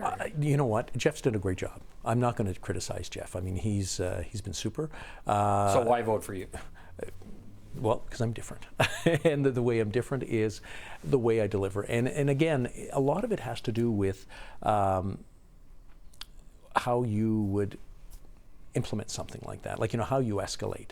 You don't escalate too soon. And again, a lot of it has to do with your style and your judgment. And when you put the two together, that's where it comes in at a better rate. To pinpoint and start saying, well, you're better than that person, or I'm better than this person, you know, that's not the role of the Speaker, and I don't want to get into that. But I think what it comes down to is a lot of the members that I've spoken to, they've experienced what my style and the way I handle things in the chair. And it's more of a feeling than anything else. I mean, I can come out here and tell you, okay, this is the instructions on how we do it differently. But unless you actually experience what that person is capable of, it's hard to say, okay, that's what it is. So it's more of a feeling in the House that makes a difference. Some of the stuff that I'd like to see come back, that we used to do quite a bit under Peter Milliken, is have regular dinners or gatherings where you would bring a group of MPs together and they would get to know each other, whether it was for a meal or just a small gathering. I'd like to do that on a weekly basis. And, you know, if two people are having a rough time relating to each other in the House, nothing better than breaking bread and sitting next to each other. Is there something about you know, I mean, we really only see decorum issues, right? Exactly. In question period. That's really it's become a different kind of theater than the rest of the operations. And I mean, how do you deal with that? I mean, because MPs don't treat each other that way in other parts of their daily job at committees, or they're not heckling, they're not, and if people could see them behind the scenes, they're generally far more collegial and than they are. This has become a bit of a moment in the day of the House of Commons to try and put the other guys on the defensive and so on by heckling. And I mean, how do you deal with that? Is that by bringing them together? What ends up happening is all of a sudden that person across that you're at war with, basically in question period, has a name, and it's a human being that you're dealing with, and you know the person, and it just tones things down in the House. And I think it carries throughout. You mentioned the committees. You see that often where the committee functions very well until it gets a little high profile, and all of a sudden the cameras come on. Yeah. And suddenly you're no longer trying to make the point for your riding or for the good of the committee or for the good of Canada. It's you're almost on the attack. You're trying to win an Oscar almost. It's almost like an act that comes on, and it's sad because you see that often, and that's something that I'd like to see people maybe put aside a little bit more. Okay, so what's the 15-second pitch from Anthony Rota that you're probably already making to different members of Parliament, or will be making over the next 48 hours? Well, one of my strengths has always been cooperation and open door. And when talking to members, the first thing I did was, okay, is there anything you'd like to see in the House? And some of them today, and we'll be on continuously from now till then, with all of the conversations around the opening of Parliament and what to watch for in the speech from the throne, as we've been doing already today. And that includes catching up with brand new members of Parliament on their first day on Parliament Hill in the chamber as the opening of Parliament begins. So let's go back to my colleague Martin Stringer on Parliament Hill. Peter, I'm joined now by Jenica Atwin. She is the new Green Member of Parliament for Fredericton, New Brunswick. She's the newest addition to the three-member Green Caucus. First of all, Jenica Atwin, we were in your riding, but congratulations on your victory. Thank you so much. I'm so happy to be here to represent my communities. You made history. First woman from Fredericton also to sit in the House of Commons. Yes, that's an honor and a privilege for sure. What are you watching for in this throne speech? We're really looking for an increased commitment to climate action. We really need to have our emission targets meet and exceed actually what's been put forward. We know that we have to be far more aggressive than what's been proposed, so we're really looking for an increased number of commitment for bringing that down. It's not a given that the throne speech will come to a vote, but it usually is put to a vote. It's a confidence motion. Your parliamentary leader, Elizabeth May, has made it clear you will not be voting confidence motions. You'll be voting against the government if we don't see that commitment to climate action. So we need those targets to come up to reach what we believe is following the science, and so that's really important for us. We can't vote in good confidence if we don't see that those targets are going to reach the goals that we need. We also mentioned briefly in a press conference yesterday about Clinic 554 and access to abortion services and for upholding the Canada Health Act, and so that's something we're looking for as well. Okay, well, let's talk about that. You're not the health critic, but you're critic of intergovernmental affairs. Yes. That came up during the election. It is a family clinic. That is a clinic, what is it, 554? In Fredericton. It's the only freestanding clinic that provides second trimester abortions in New Brunswick, and it's slated to close because of government legislation, New Brunswick government legislation. Will you be pressing for the health minister to meet with the New Brunswick health minister on that issue?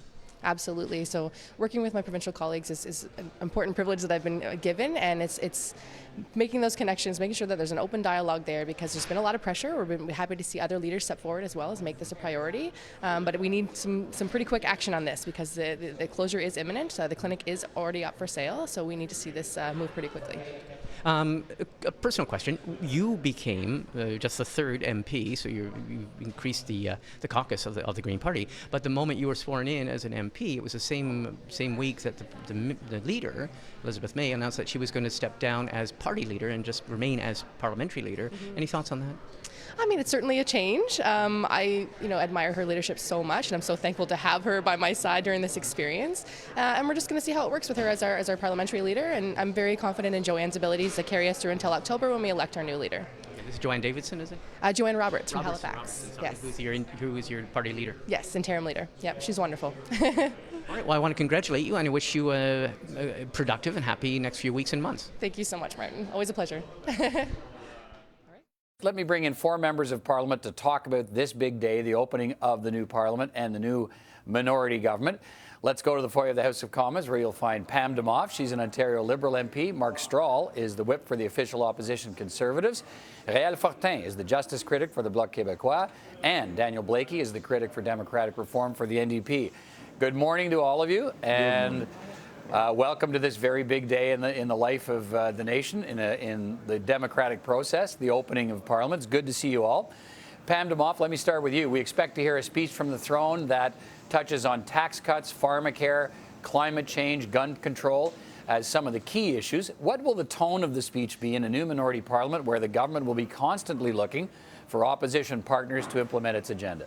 Well, I think Canadians expect us to work together, and Canadians are looking for collaboration. You've already seen that with the Prime Minister meeting with premiers, meeting with the leaders of the other parties. So I think that's going to be an overriding tone of the throne speech, and you've hit on the highlights. I mean, affordability, climate change, safe, healthy communities, reconciliation is another one. But you're seeing a lot of goodwill, I think, right now between the parties, and we're hoping to see that continue.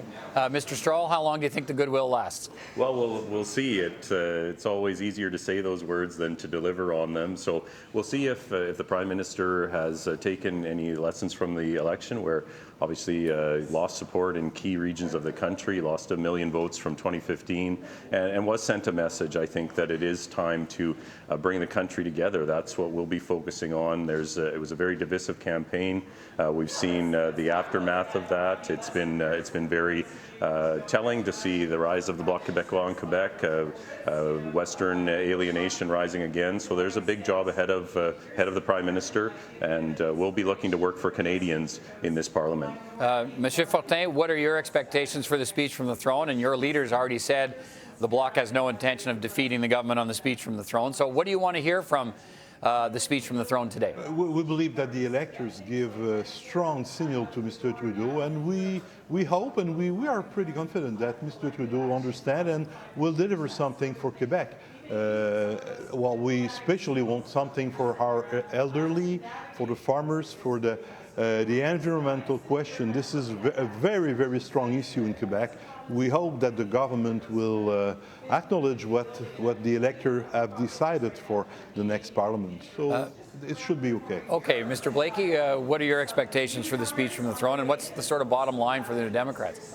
Sure. I mean, I think the first thing is just one of tone. So we saw in the last parliament a lot of behavior by the government and its House team that caused a lot of dysfunction in the House of Commons, and there was an arrogance to the behavior that I think has to go away if we're going to have successful cooperation in this parliament. So tone is important, but even more important than that is substance and what we can get out of this parliament for people across Canada who are struggling with the cost of prescription drugs, who are concerned about climate change, want to see real action, who want to make progress on reconciliation, and are tired of seeing the government waste a lot of money fighting Indigenous kids in court instead of making the investment to lift them up and to give them better opportunities in their lives. All right, Pam Demoff, which parties do you expect the government will be looking to partner with? And maybe that's an individual issue by issue, but do you think you can work with all of these parties, or have you pretty much ruled out the possibility of working with the Conservatives? No, not at all. I think there's commonality between the Liberal Party and all of the parties. A different issue. I mean, you look at it issue by issue. I think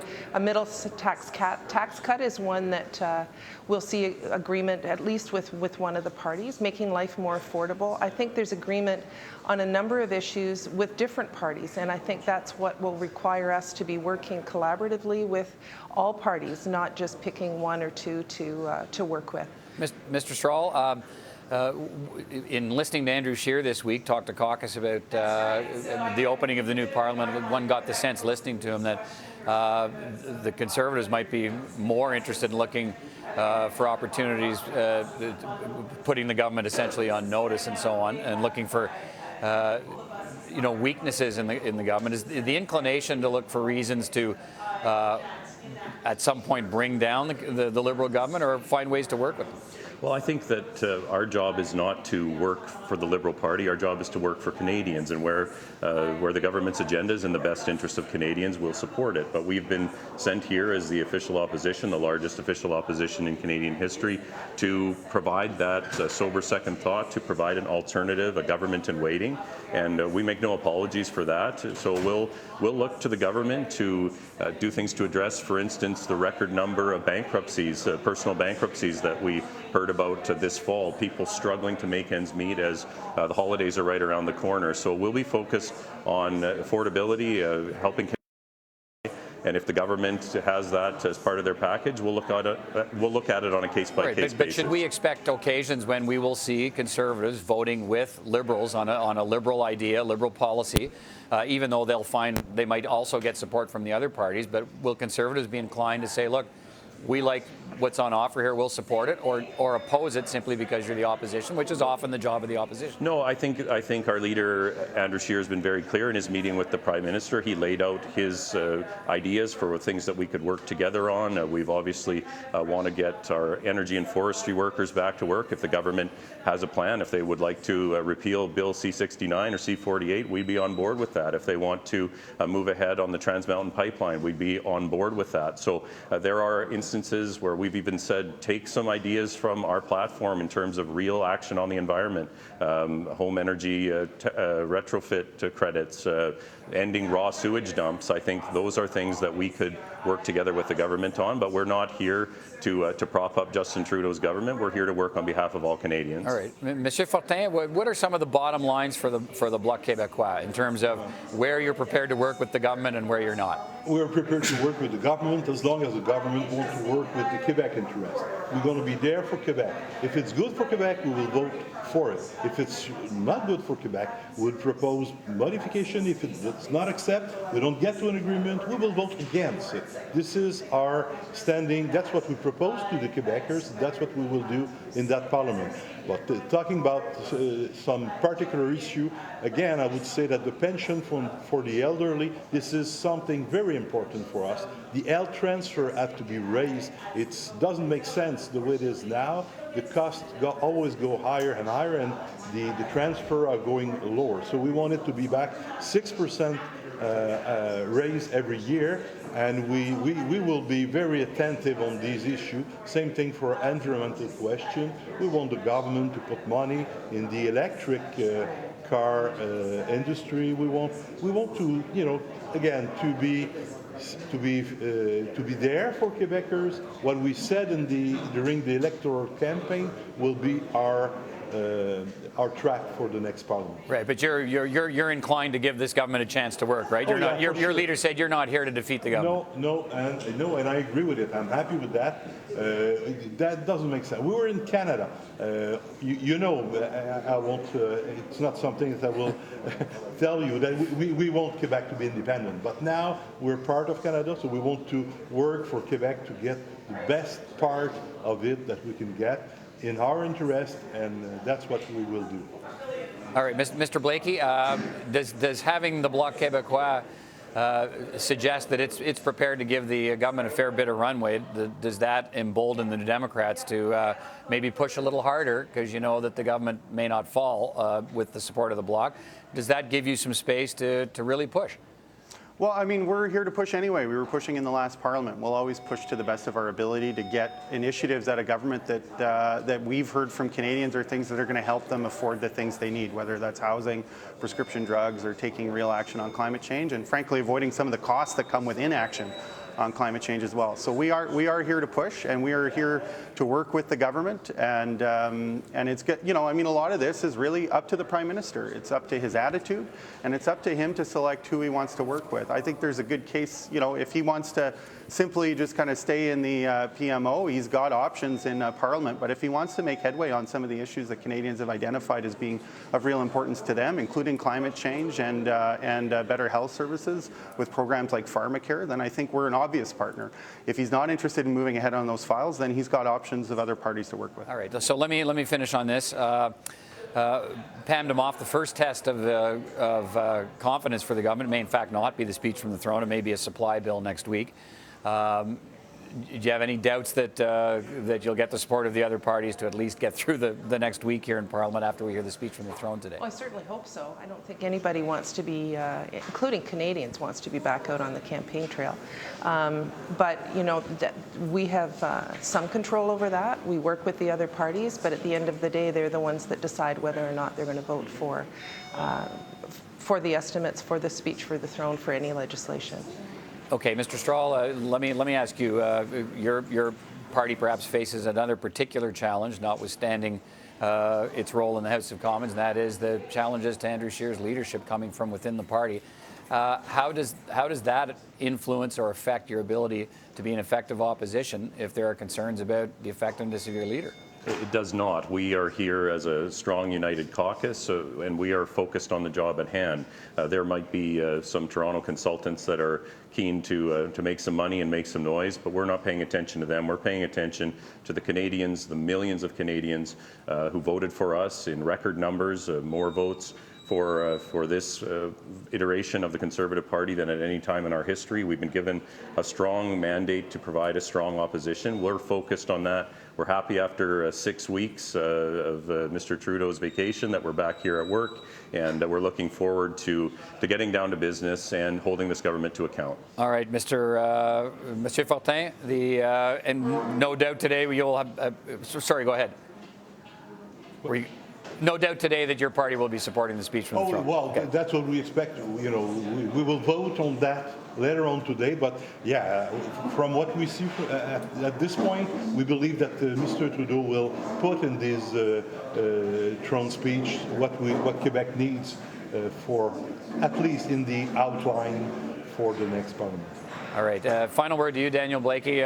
What should we expect from the NDP today when we hear the speech from the throne and reaction to it? I guess you got to wait to see what's in it, but well, I was going to say, we heard a what lot. you can expect principally from us is to listen and to see what's in it, and then to make a judgment. And I think that's going to be really important in this parliament. I know people in the media always want politicians to say what's going to happen in advance of it happening, but the fact of the matter is we're here to evaluate whether what the government is putting forward is going to make sense for Canadians. We're here to negotiate with them, and we can't do that if we're deciding in advance of what the government proposes, whether we're going to support it or not. So the main thing you're going to see from us is listening and evaluating whether or not we think these proposals pass muster, and then happily letting the media know what we intend to do about it. All right, and we'll certainly be there to hear it all this afternoon from the foyer of the House of Commons when we hear the speech from the throne delivered in the Senate on behalf of the Government of Canada.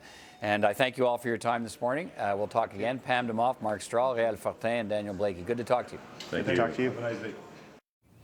And the speech from the throne delivered in the Senate, the actual speech around 3:30 Eastern Time, but a whole lot of the lead up to it, the pomp and the ceremony and the arrival of guests and the seating in the Senate chamber and the movement of members of Parliament back and forth between the Senate and the House of Commons.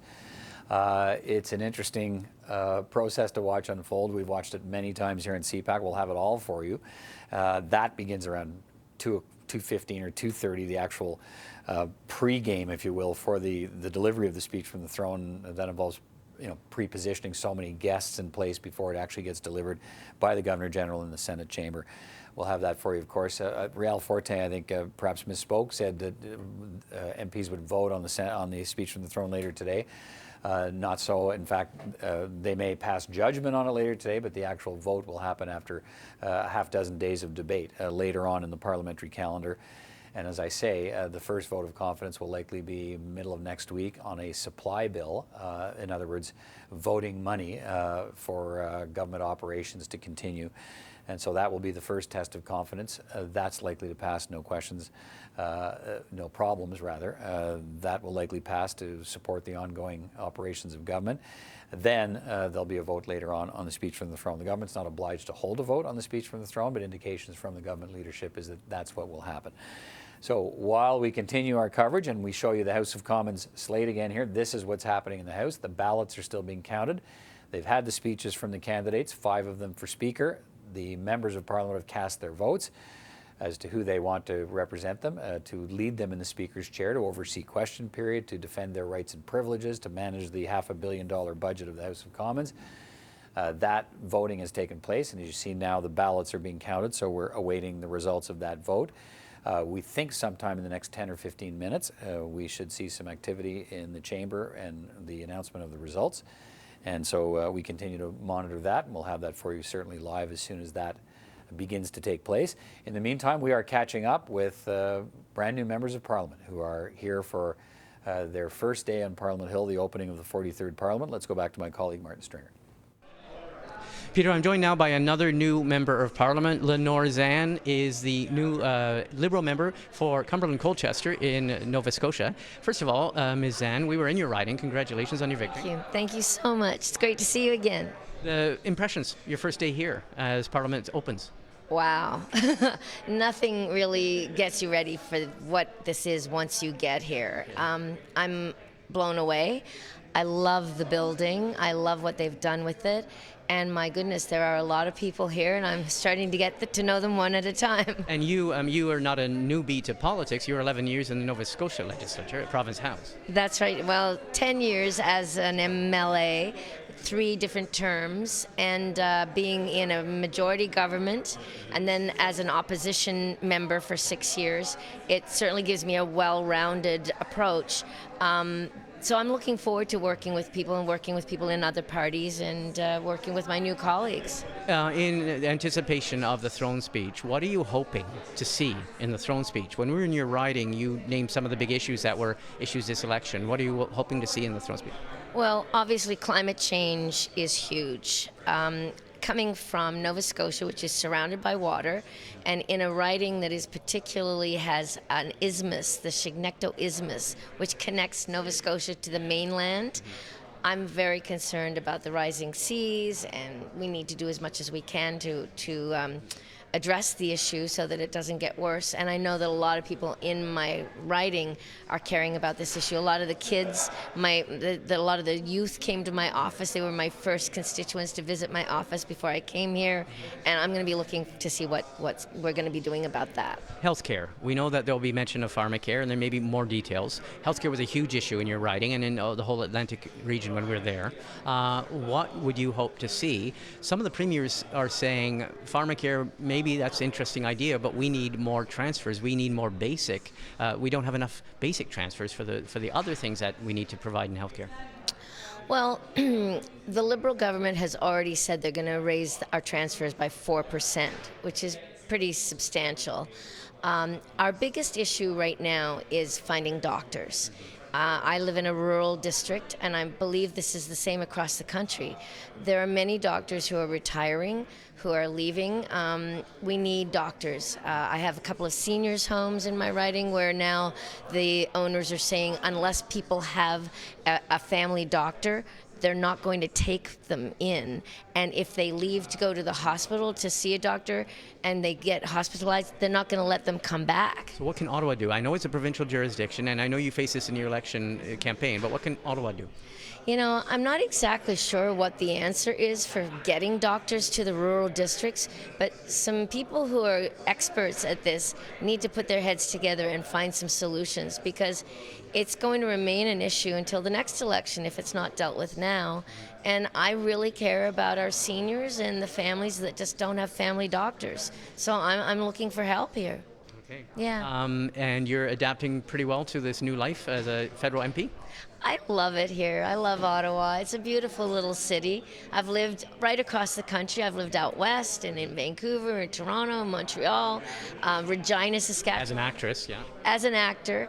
And, so Ottawa is a sweet little town. And, and it's not that far from Nova Scotia. So for somebody who's flown back and forth between Halifax and Los Angeles, this is a piece of cake. Okay, yeah, but Ottawans are going to say a sweet little town of 1.1 million people in the urban area. I know, but when you've lived in Los Angeles and New York and Chicago, and, it's small.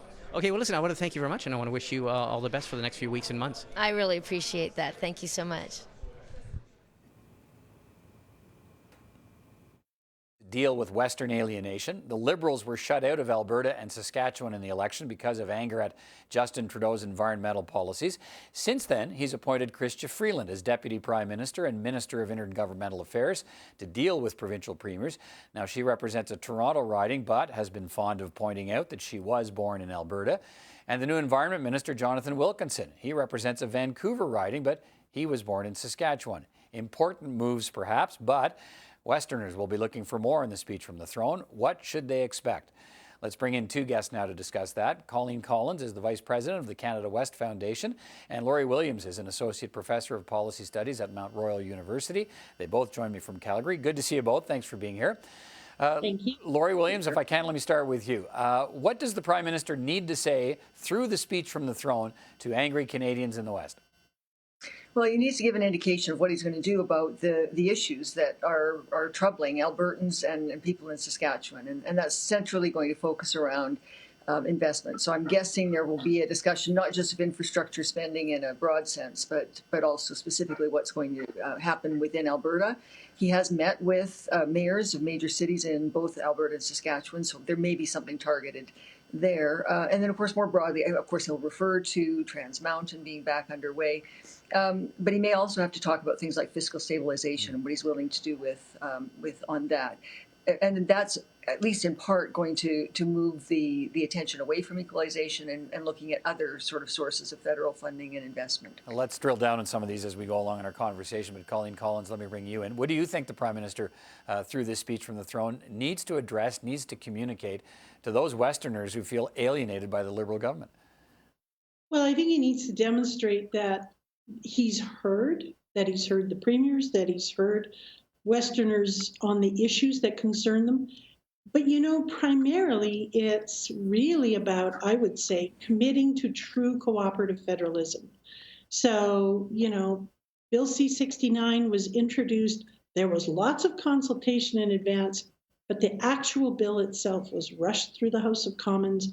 There was a lot of great input in the Senate. They adopted some amendments, but the fundamental problem is still there. The intention of the bill is fantastic.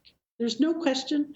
We need to ensure that major projects consider the environment and certainly Indigenous implications. But C-69 has really, with its greater input of political decision-making, the Minister of the Environment runs the show. That's not helpful for investment. All right. And so real concern around, Laurie's point about investment is understanding that what the federal government does, and particularly where it acts unilaterally, really hurts the investment climate. Laurie, what are your thoughts on that? Let's go to 69, and of course Bill C-48 is another one that has caused concern in the West. But do we think we hear a speech from the throne that says, look, the government has expressed an openness to going to looking at some changes to C-69. Does he say, we've heard you, we're going back to the drawing board on this bill? I don't know that we'll see it in the speech to the throne. The openness to considering that seems to be a little ambivalent right now. So on the one hand, we hear Geoff Regan saying the legislation is the legislation. But Jim Carr has sort of suggested that it might be revisited, that additional amendments or perhaps a redrafting of some sort would be possible. That's a bit detailed for a speech from the throne, but perhaps they will sort of talk about being willing to work with various provinces on dealing with some of the concerns that they share. Let me stay with you. The provincial premiers met this week, and you touched on it. They agreed to ask the Prime Minister to put more money into the fiscal stabilization program to help offset the economic shock from lower energy prices, especially in Alberta. With that demand, do you think the provinces have given the Prime Minister a fairly easy way forward here to help ease Western anger? Well, easy in the sense that there's something that he can direct. What the details, again, will be difficult to look at, but the openness to consider that, lifting the cap or at least increasing the cap. Because as it stands right now in Alberta, the economic hit that we've taken is probably in the range of perhaps exceeding about $8 billion, and we're only getting about $250 million back because of that cap. Whether they're going to go retroactively or going to be looking forward, that investment certainly is something, or certainly one of the things that can go some distance toward addressing the economic problems that are being experienced as a result of the downturn in oil prices. But the problem with that, of course, is that it's a large investment, it's more money, and that will leave the government vulnerable to concerns about increasing the deficit and the debt. So it's going to be a bit of a delicate balancing act from that point of view, because you have to count on the fact that Andrew Scheer in Parliament is going to be focusing also on fiscal management. Right. Colleen Collins, what are your thoughts? Is this an idea, fiscal stabilization and boosting that program? Is that an idea the Prime Minister should be quick to take up and signal that in the speech from the throne? I think it would be important to signal that, and I think retroactively, because it's a program that responds to changes, we're already there. The drop has already happened. So removing the cap that would address a change in 2020 is not all that helpful. So it would have to be retroactive. But I think the important issue is not just that amount of money. The challenges in the West are, yes, because of the downturn in oil prices, but the challenges are bigger than that. The challenges are investment uncertainty, because we've got a greater politicization of the decision-making around things like pipelines and electricity grids and river flooding projects. So I think that it's not just, responding just to the downturn in oil prices would actually be tone deaf, because the problem's way bigger than that. Albertans have seen this before. We've handled oil price changes before, but it's that attitude of not being heard on the bigger issues that I think is the real problem. All right, let me finish on another sort of thing we expect to hear in the speech from the throne. Laurie Williams, the Prime Minister, has also pledged to take greater action on climate change. And a lot of people think that means higher prices on carbon and more aggressive targets that he may make. The speech may make reference to more ambitious action. Not sure how much we'll hear about the details in the speech again, but how does Justin Trudeau make the case for more climate action without the West once again feeling, okay, we're going to get targeted again here with either a higher pricing of carbon, which some provinces are already opposing, or in some other way? So the carbon price doesn't come into effect in Alberta until January, and so the hit could be big at that point. Right. This is a good opportunity to sort of forestall some of the opposition to it by saying, look, the money's going back into this, as the federal government has promised. But I think really importantly, not just sort of put price on carbon, but in investing in environmental technologies and environmental initiatives. And so in that respect, you could actually put more money into the province, diversifying the economy, building on what's already been developing in the province, incentives essentially for balancing energy and the environment. And that's been part of the Trudeau message right from the get-go. And I think that would be a really wise move on his part, rather than taking more in the way of taxes or simply raising the price on carbon, investing in technology and in projects that better manage that balance between energy and the environment. What are your thoughts on that, Colleen? Well, if you think about what's the outcome that the Prime Minister and all the premiers want, the outcome they want is to reduce emissions. They want to reduce global emissions. And so anything that the Prime Minister does that makes it clear that he has heard that. So, for example, the climate plan that was introduced was basically you either do cap and trade or carbon tax, that's it, take it or leave it. But there was no consideration of investment. People of Saskatchewan have spent $1.5 billion on the Boundary Dam developing the technology to capture carbon out of from a coal-fired plant. That was never recognized. I think the Prime Minister, were they to say, we're actually going to look at the outcomes and we're going to look beyond just carbon taxes and cap and trade, would go a long way to recognizing some of the challenges and some of the opportunities that other provinces have processed. And Laurie's comment about innovation is an important one. The oil sands are the low-hanging fruit. We can make big improvements there. They're the big problem. And we can see really big improvements there from the application of technology. And that's not just coming from investment in the technology. It also comes from a approval process, and that's both provincial and federal, that allows for improvement in technology. When it takes 8 years to get a project approved, believe me, it's not going on stream with the latest technology. That technology was what was in the application 10 years ago. So I think we have to find ways to do better. All right, thank you both for your time, and we will look forward to see exactly how the speech from the throne addresses some of these concerns. Good to talk to you both, and we'll talk again. Great, thank you. And of course, we're standing by for the speech from the throne to be read in the Senate chamber by the Governor General, coming up around 3:30 Eastern Time in the House of Commons. We see the slate that says the ballots are now being counted, and that is for the election of a speaker. And the voting ended a little over an hour ago, around an hour ago, which makes me wonder at this point if there was no clear winner on the first round of calculation. So it's a preferential ballot. You put your choices of the 5 candidates down in order. And the fact that it's taken an hour now before we see them back in the chamber with a result for us may suggest that they've gone through.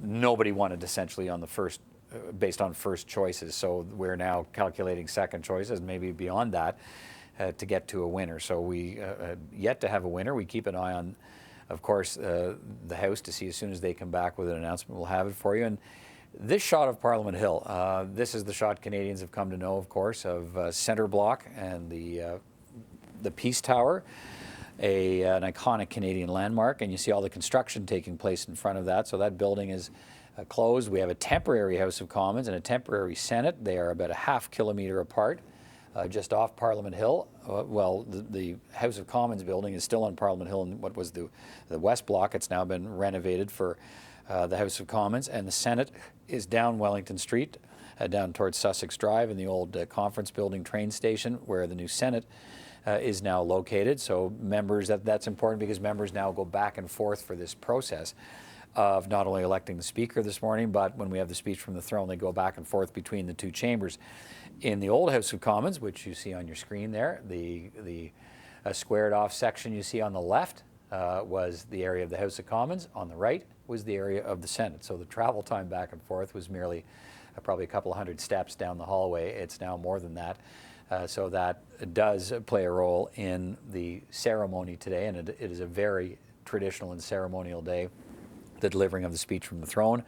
Lots of history surrounding it, and this movement back and forth of members of Parliament, MPs, principally down to the Senate, back to the House of Commons. The senators stay where they are, but members of Parliament move as part of this ceremony, which will unfold later this afternoon. And we'll have it all for you here in our continuing coverage of the opening of the 43rd Parliament of Canada.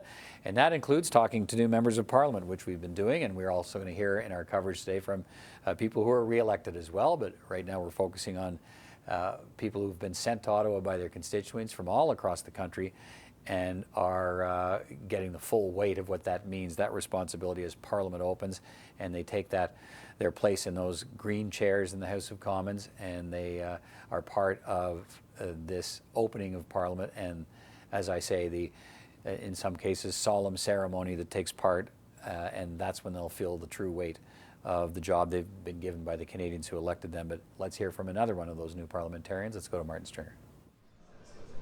Peter, I'm joined now by Matthew Green. He is the new NDP member for Hamilton Centre. Matthew Green, congratulations. Thank you so very much. It's an honor and privilege to be here. You held the seat for the NDP. This was a very, very well-known NDP seat because David Christopherson, longtime MP, was your predecessor. Was the seat ever a tight race, or was it a cakewalk? No, I wouldn't say any election is a cakewalk. We certainly worked very hard.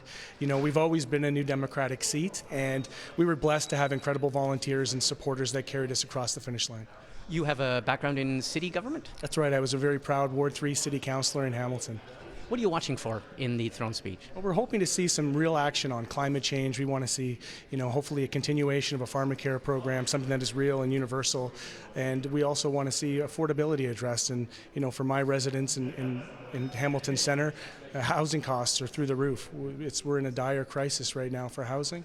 And so we'd like to see that addressed. What are your particular portfolios in terms of your shadow cabinet, in terms of your critics' positions? What are your portfolios? Well, I'm going to be on national revenue. I'm going to be on the Treasury, and I'm going to be on public services and procurement, as well as the deputy for ethics.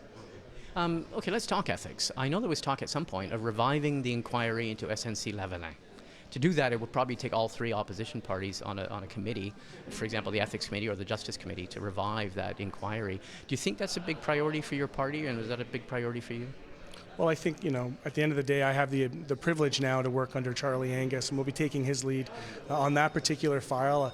I'm unclear about whether or not the public is still interested in that story, but I think what Canadians are really interested in is ensuring that whatever government brings, that they have integrity and that they're held accountable.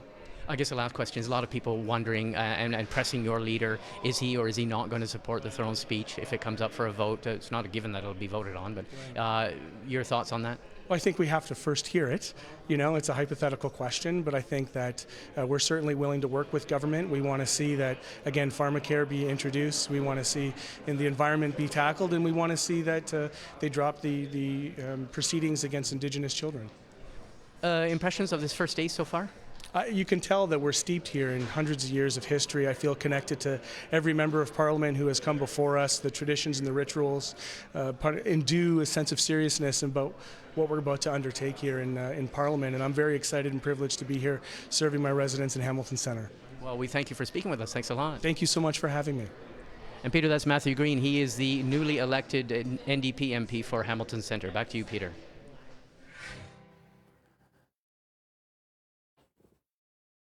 The minority Liberal government's commitment to the climate is expected to feature in the speech from the throne, and environmental groups and opposition parties in the House will be looking for a pledge to invest in protecting the climate and creating green jobs. Catherine Abreu is the Executive Director of the Climate Action Network and a member of the Green Investment Network of Labour, Social Justice and Environmental Organizations. She joins me from the COP25 UN Conference on Climate Change in Madrid, Spain. Catherine Abreu, good to see you again. Thanks for taking time to speak with me. Great to be with you. We're about to find out what the Liberal minority government will say in broad terms, at least, about its plans for the climate and greening the economy. What do you want to hear? Well, climate was a huge issue in the election, as you know, Peter. Over 60% of voters cast their ballots for parties that had really strong climate platforms and were actually promising to increase the ambition of Canada's climate action. We heard from the Liberals that they're going to commit to net zero emissions by 2050 and to increasing Canada's 2030 emissions reduction target under the Paris Agreement.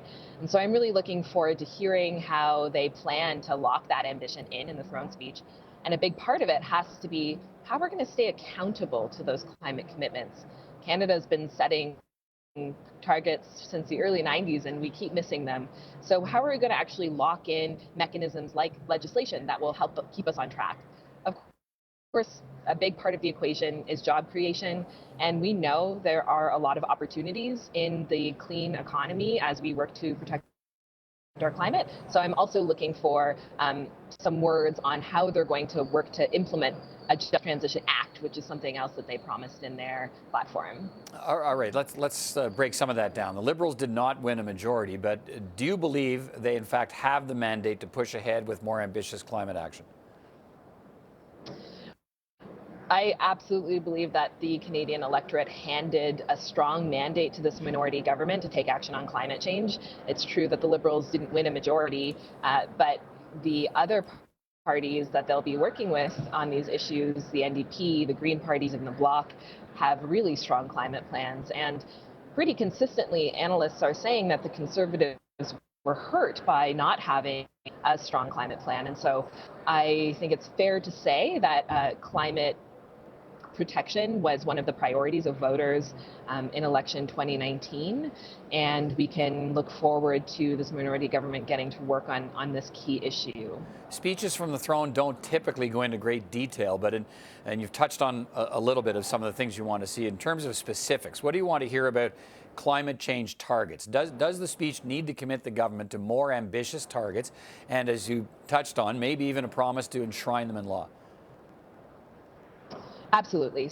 So we need to hear how our Paris targets are going to be aligned with what climate scientists are telling us. And climate scientists are telling us that we need to move toward cutting emissions in half by 2030 and then getting to that net zero in 2050. So we saw the promise in the Liberals' platform to legislate those targets. And I think it would be remiss for them not to articulate that promise again. And I'm also looking forward to them coming to COP25. Minister Wilkinson arrives next week here in Madrid and telling the world what their plan of action is. And if the speech from the throne does kickstart a renewed conversation about greater action on investments in green jobs, what jobs are we talking about? Where would those investments be made? Question. And we haven't done a great job as a country so far in planning for the economic diversification away from greenhouse gas intensive sectors, figuring out where those jobs are going to be and making sure we invest in growing those industries that will provide the jobs of the future, as well as investing in the education and training to make sure we have the workforce that will respond to those industries. I think already we see that there are tremendous job opportunities in energy efficiency, so building retrofits. And part of the Liberals' platform was to actually provide a free energy audit to households across the country. So that means we need a whole lot more energy auditors working out there. And that's another energy job that current energy workers would be well suited to learn and undertake. Efficiency currently employs more people across Canada than the oil and gas sector does in this country. So that's really one of the big job winners.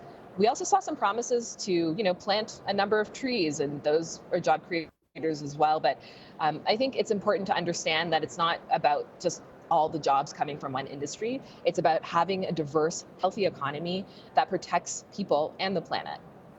The construction on the Trans Mountain pipeline expansion began this week, and I think we'll hear about that commitment in the speech from the throne. How does the government's ownership of that pipeline mesh with any promises it might make on stronger climate action?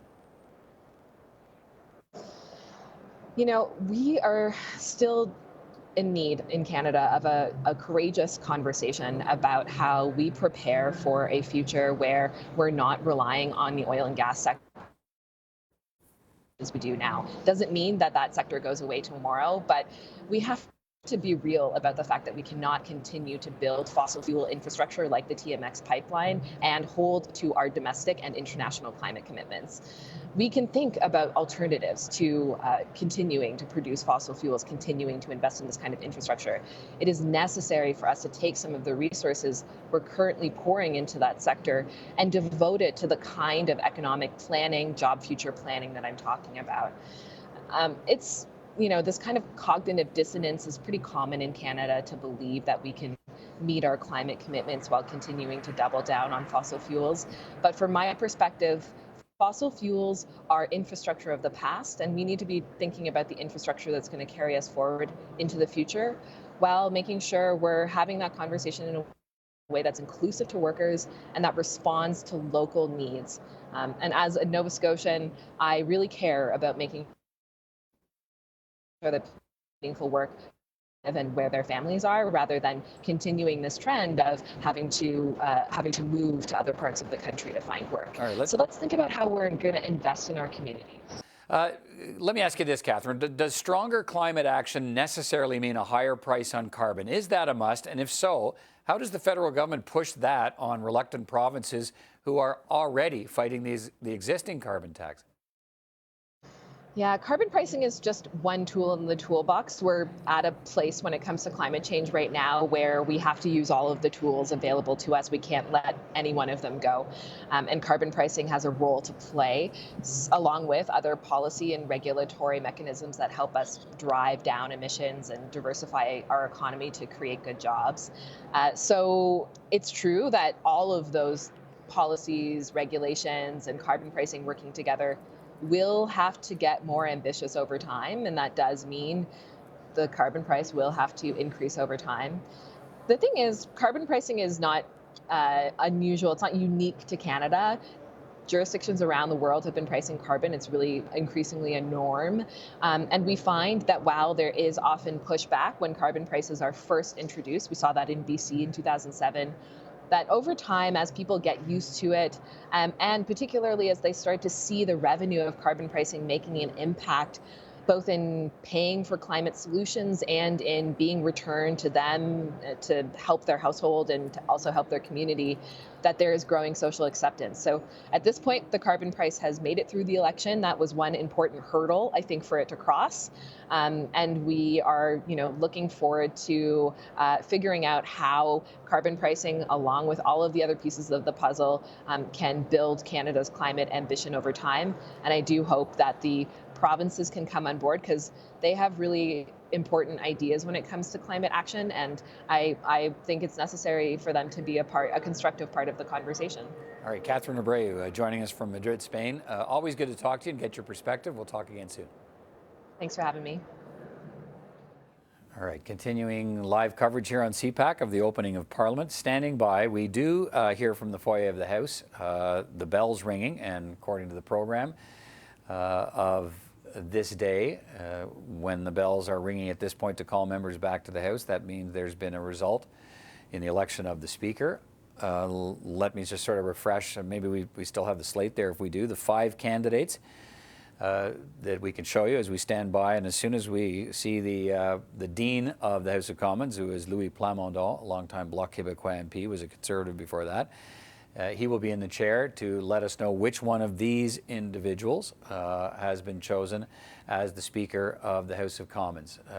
Joël Godin, a Conservative MP from the Quebec City area, Carol Hughes, a New Democrat MP from Northern Ontario, Geoff Regan, who was the Speaker in the last Parliament from Halifax, Anthony Rota from Northern Ontario as well, also a Liberal MP, and Bruce Stanton, who is a Conservative MP from Ontario, who was a Deputy Speaker in the last Parliament. Anthony Rota was an Assistant Deputy Speaker. Carol Hughes was also an Assistant Deputy Speaker. And if we hear the bells ringing, it's because we think we're close to a decision being announced in the chamber by Louis Plamondon and Martin Stringer. CPAC's Martin Stringer is on Parliament Hill, where we've been going back and forth with him all morning with the reporting on new MPs and other things. Martin, what are you hearing there? Do we still hear the bells ringing behind you, which is summoning MPs back, and what should we expect? Well, that's it, Peter. I mean, the interesting thing here is we've been asking people, what does that mean? Are we imminently going to hear that there is a result to the vote? And they say yes, but nobody has ever been able to say exactly how long the voting will take, and it's taken longer, obviously, than many people expected. But the interesting thing is we don't know, and when we find the result, when it's announced, we expect any time soon, when the result is announced, we won't know whether this vote has gone to 1, 2, or 3 rounds, because all that will be announced is the winner, and we won't know his or her margin. We won't know how many rounds that were actually necessary because it is a preferential ballot. But basically all we know now is that everyone is basically on high alert. We are waiting. There's a real sense of anticipation. There's a lot of discussion. We forget how much, even although it's for us it seems like a very ceremonial role, the Speaker is also the man who runs this place and controls a huge budget. So there's a lot of anticipation, a lot of people watching this. And we saw a lot of schmoozing when you look down from the visitors gallery, those candidates that you mentioned, the 5 candidates running for Speaker, they was doing a lot of chatting and shaking hands and chatting with their fellow MPs, their peers who are voting for them. Yeah, so to be clear, I mean, it's a preferential ballot, so you list on a paper ballot, the order of the candidates are there, and you list your preferences in order from 1 through 5, I guess in this case. There's 5 candidates.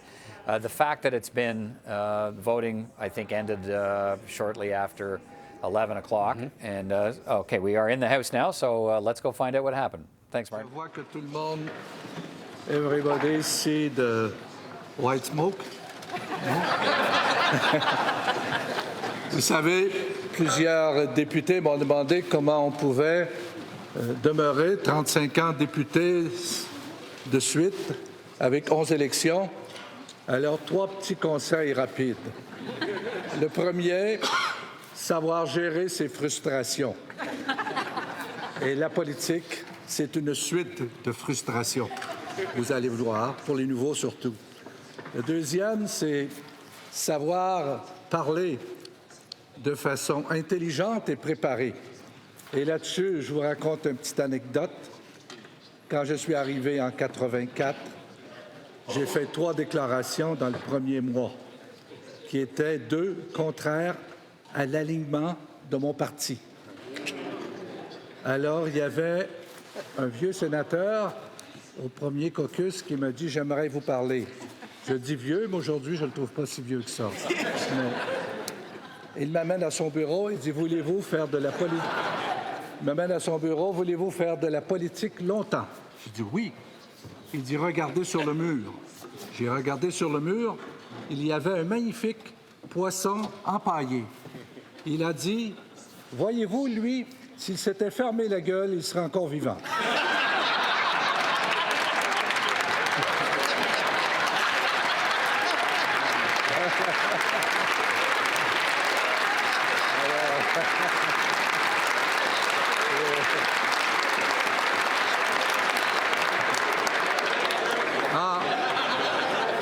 En politique, a-t-il ajouté, c'est un peu pareil. Alors, vous voyez. Et le troisième conseil que je voulais vous donner, c'est faites de la politique parce que vous aimez servir, parce que vous aimez vos concitoyens, parce que vous aimez vous dévouer. Ne faites jamais de politique pour avoir de la reconnaissance. Si vous voulez absolument de la reconnaissance, je vous conseille plutôt de vous acheter un beau chien. On va y aller.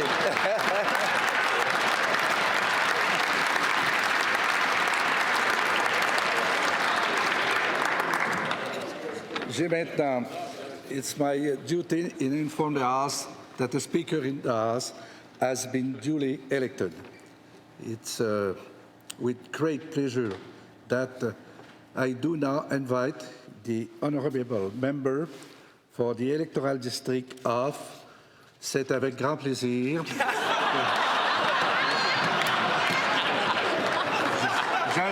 J'aime bien le fauteuil. Que j'invite l'honorable député de la circonscription électorale de Anthony Rota à prendre place au fauteuil.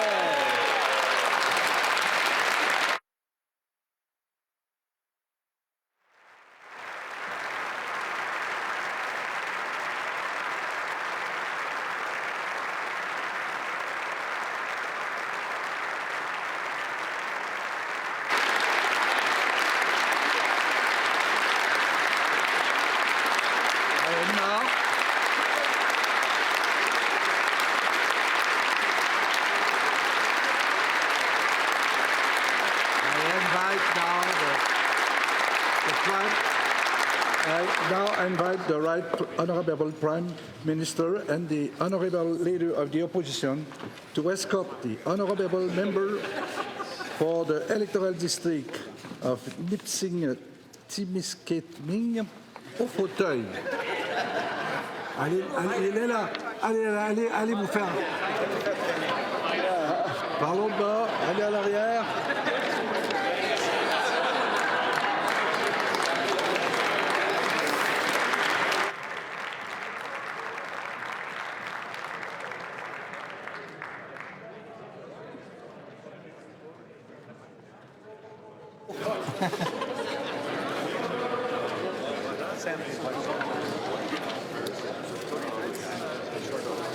Vous savez que selon la tradition, c'est un poste très dangereux. C'est pourquoi, généralement, les présidents n'aiment pas très bien venir au fauteuil. Alors, on va voir si le premier ministre et le chef de l'opposition vont le convaincre.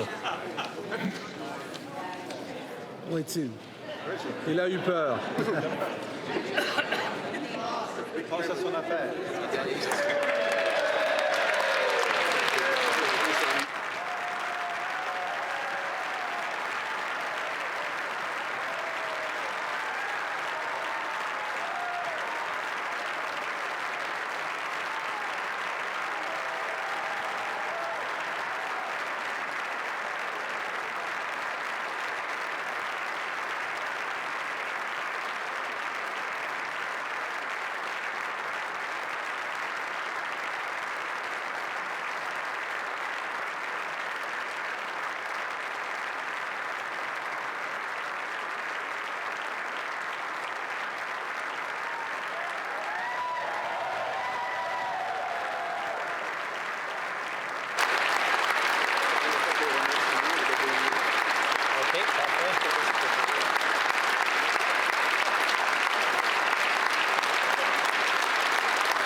Merci beaucoup. Avant de dire quelques mots, I have to read these official remarks first. Honorable député, je tiens à exprimer la Chambre mes humbles remerciements pour le grand honneur qu'elle a bien voulu me faire en me choisissant comme président. I'll read it again in English. Honorable members, I beg to return my humble acknowledgements to the House for the great honor you have been pleased to confer upon me by choosing me to be your Speaker.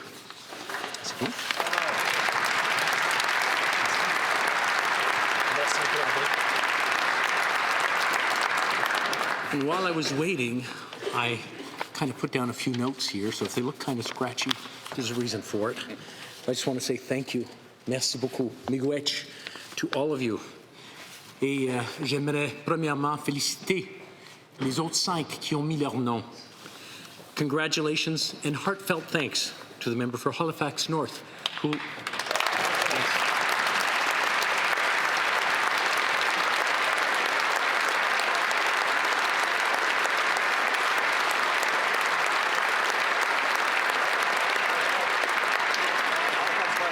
allowed me in the last session to be Assistant Deputy Speaker. And it was an honor then, and I owe a great deal to him personally. The Honourable Member for Simcoe North, who as Deputy Speaker was an amazing, amazing person to follow and ask for any guidance.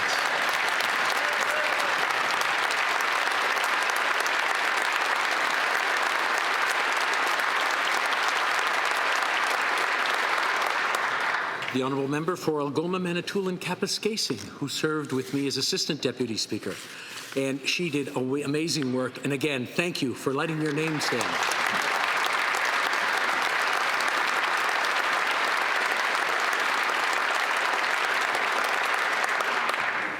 Et l'honorable député de Portneuf, Jacques Cartier. Merci d'avoir laissé votre nom. C'est un vrai honneur d'avoir quelqu'un dans les rangs, sans l'expérience, mais sachant qu'il veut faire mieux dans la Chambre, se présenter. Merci beaucoup pour avoir laissé ton nom.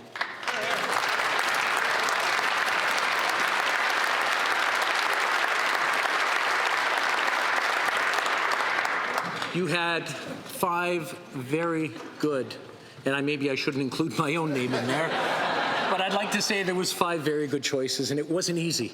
So I thank all of you for taking the time and going through it, and actually coming up with a decision which was, well, very favorable, but but thank you for taking that time and coming out to do this. Et merci au doyen, l'honorable député de Bécancour-Sorel, pour avoir présidé l'élection. Il a très bien fait ça. Il commence à prendre l'habitude. Ça fait des années qu'il fait ça. Alors, félicitations et merci.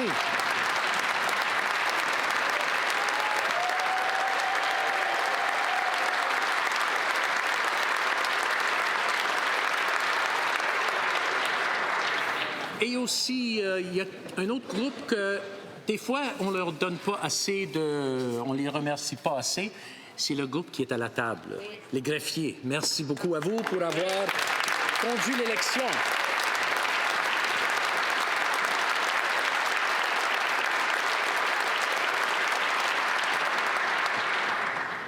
And again, I want to thank all of you for giving me the biggest honor of my political career, being here chosen as Speaker. Thank you. Merci beaucoup à vous tous.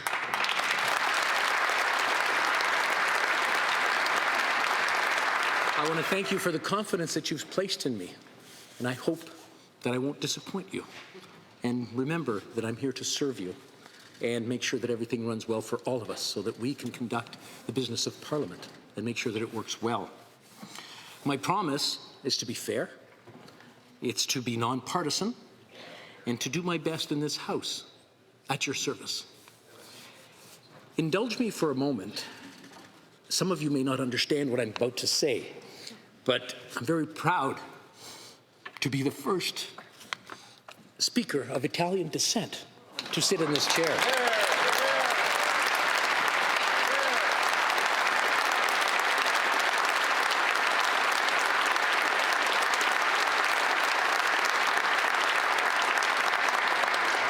And I'm sorry your translators won't help with this, but voglio prendere qualche istante per ringraziare tutti quelli che sono venuti prima di me.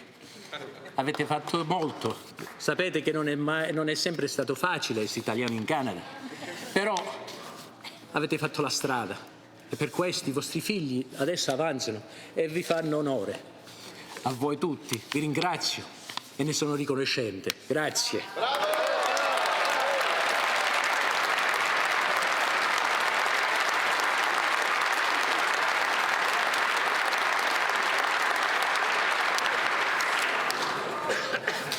Now, nous avons tous des enfants, oh, pas tout le monde, mais nous avons des enfants, la famille, les amis qui nous regardent à la télévision régulièrement.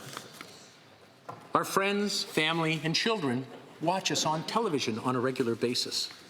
Now, I told you that I promised that I will be fair to the best of my ability and try to make sure that everything runs smoothly.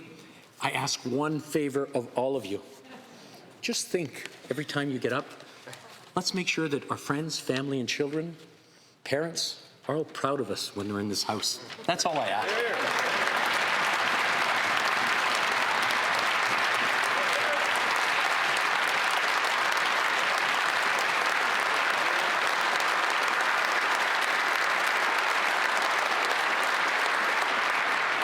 Now, speaking of children, my daughter would have been here today, but she wrote her last exam this morning, and I'm very proud of her. She's graduating from university, so I'm very thrilled. Samantha, she means the world to me. So I just want to say, Samantha, I love you and I'm proud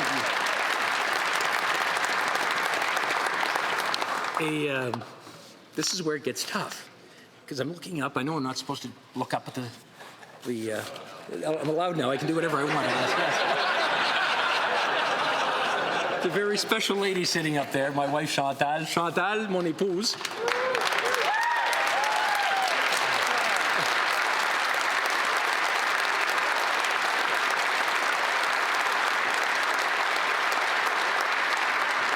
Qui vient là, et c'est pas toujours facile d'être épouse d'un député. N'importe où dans la politique, c'est jamais facile parce que des fois, quand les insultes sortent, on les prend personnellement pour la personne qu'on aime. Alors, je remercie Chantal et je remercie tous les conjoints et les conjointes au Canada qui savent ce que c'est la vie politique et je les applaudis pour rester dans le mariage ou dans la relation qu'ils ont fait.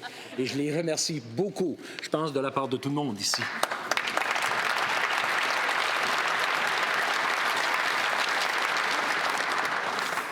Et voilà, nous voilà au temps où c'est le temps de travailler. C'est le temps pour travailler pour nos commettants, pour le Parlement et pour le Canada. Alors, j'aimerais vous remercier. Thank you very much for this honor. Merci beaucoup. Miigwech.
Right Honourable Prime Minister.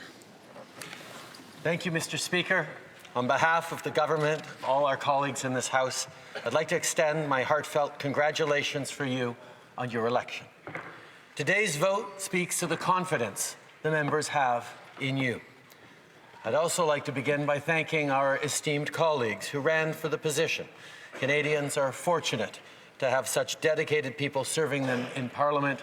I would be remiss not to give an especial thank you to our dear friend from Halifax West, who served this House extraordinarily well and honourably for the past 10 years as Speaker.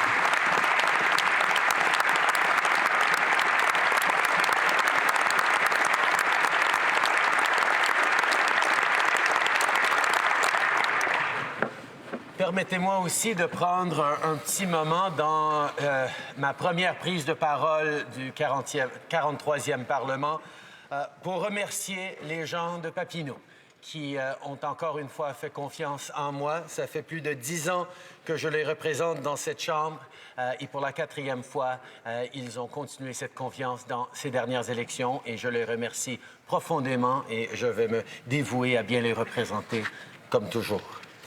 Monsieur le Président, en octobre dernier, les Canadiens nous ont accordé leur confiance.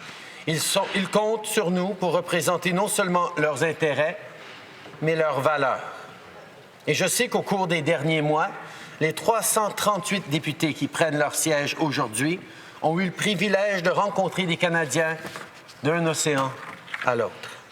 Peu importe notre allégeance politique, nous avons tous pu observer les valeurs qui nous unissent. Les Canadiens sont travaillants, généreux et ambitieux. Ils s'impliquent auprès de leur communauté. Ils viennent en aide à ceux qui en ont besoin. But it doesn't mean that Canadians agree on everything. In a country as big and diverse as ours, it's normal for people to disagree and engage in heated debate. But Canadians meet each other with respect and understanding. And when it's time to make things happen for their family or their community, they know how to put their differences aside. They expect nothing less from their members of Parliament, and rightfully so. They sent us here with clear instructions to work together to make life better for them, to keep our communities safe and our economy growing, to protect our environment and create more opportunities for people to get ahead. Common ground does exist in this Parliament, and I know we can build on it. Mr. Speaker, in the best of worlds, the leader of the official opposition and I would not have had to put you in that chair. We would respect your wishes and leave you seated among us, but I'm afraid this House needs you. Ça fait maintenant plus de 10 ans que j'ai le privilège de siéger à la Chambre des communes et je sais que les débats s'enflamment rapidement. Mes collègues des deux côtés de cette Chambre le savent aussi. Every member in this House has a responsibility to respect the civility of this place.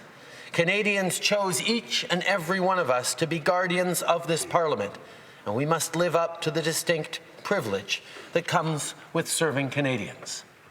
I am a third-generation parliamentarian, and what that emphasizes for me personally, as it does for many people in this House who have had friends, mentors, and family members who've sat here, is that we get to occupy these seats for a blink in time in the life of this country. We occupy positions of extraordinary privilege representing tens of thousands of our fellow citizens, being their voice, serving them directly.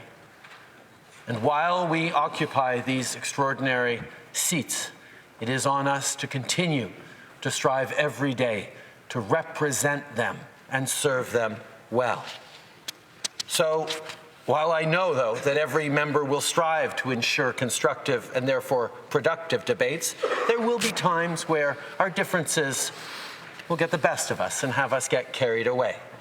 And we will then look to you, Mr. Speaker, Parliament's referee, to keep us in line.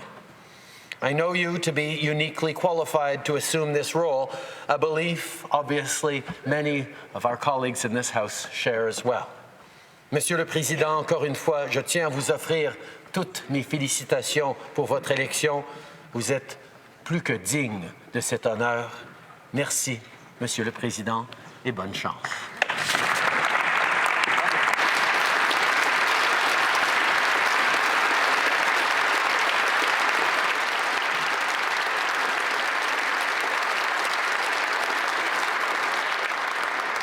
Merci à vous, Monsieur le Premier ministre.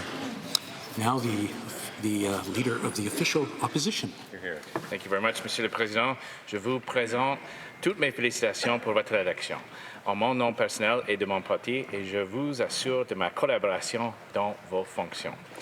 Mr. Speaker, it is my honor to rise in this House and on behalf of the Conservative Caucus, congratulate you on your election.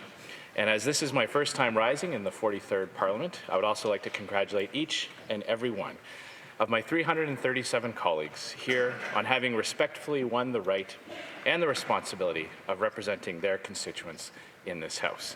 I'd also like to take this opportunity to thank the voters of Regina Capel for their continued confidence in me to be their elected representative. I won't repeat many of the words that the Prime Minister said, but I too would like to congratulate the other candidates who ran for Speaker.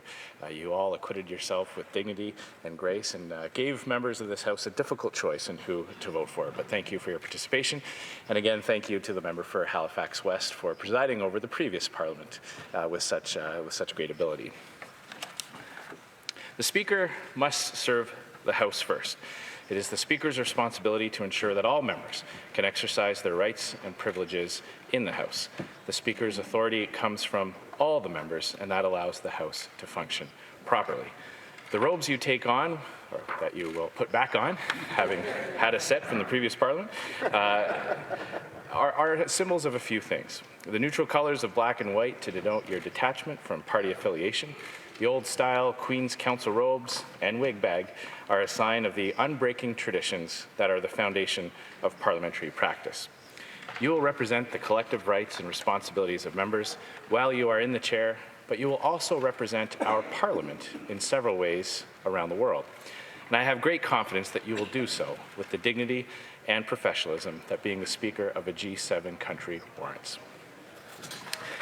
You know, many people who have run for Speaker in the past and many of the formulas that the Speaker reads in various settings in this place come from a very famous Speaker, William Lenthal, who was Speaker in 1640. And he had the very famous quote that says, when the King came in to demand to know the whereabouts of certain members of Parliament who had committed treason, he replied saying, "May it please your Majesty, I have neither eyes to see nor tongue to speak in this place, But as the House is pleased to direct me, whose servant I am here, and I humbly ask pardon that I cannot give any other answer to what your Majesty is so pleased to demand of me. Now, he was Speaker in 1640, and he presided over what became known as the Long Parliament. That Parliament lasted over 10 years. Now, thankfully, here in Canada, we don't have to worry about that anymore. And with the results of the last election, you may well be presiding over a short Parliament. But you can count on our cooperation on one thing.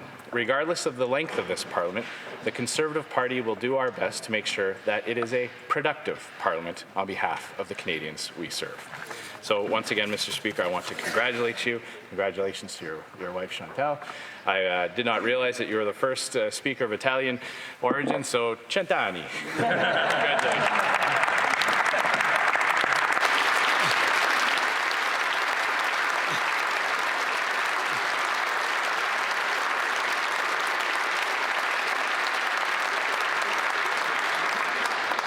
I want to thank the honourable leader of the official opposition. And just to translate, if any of you are wondering what he toasted, he didn't want the 10 years, but he said cent'anni, which means 100 years. So thank you.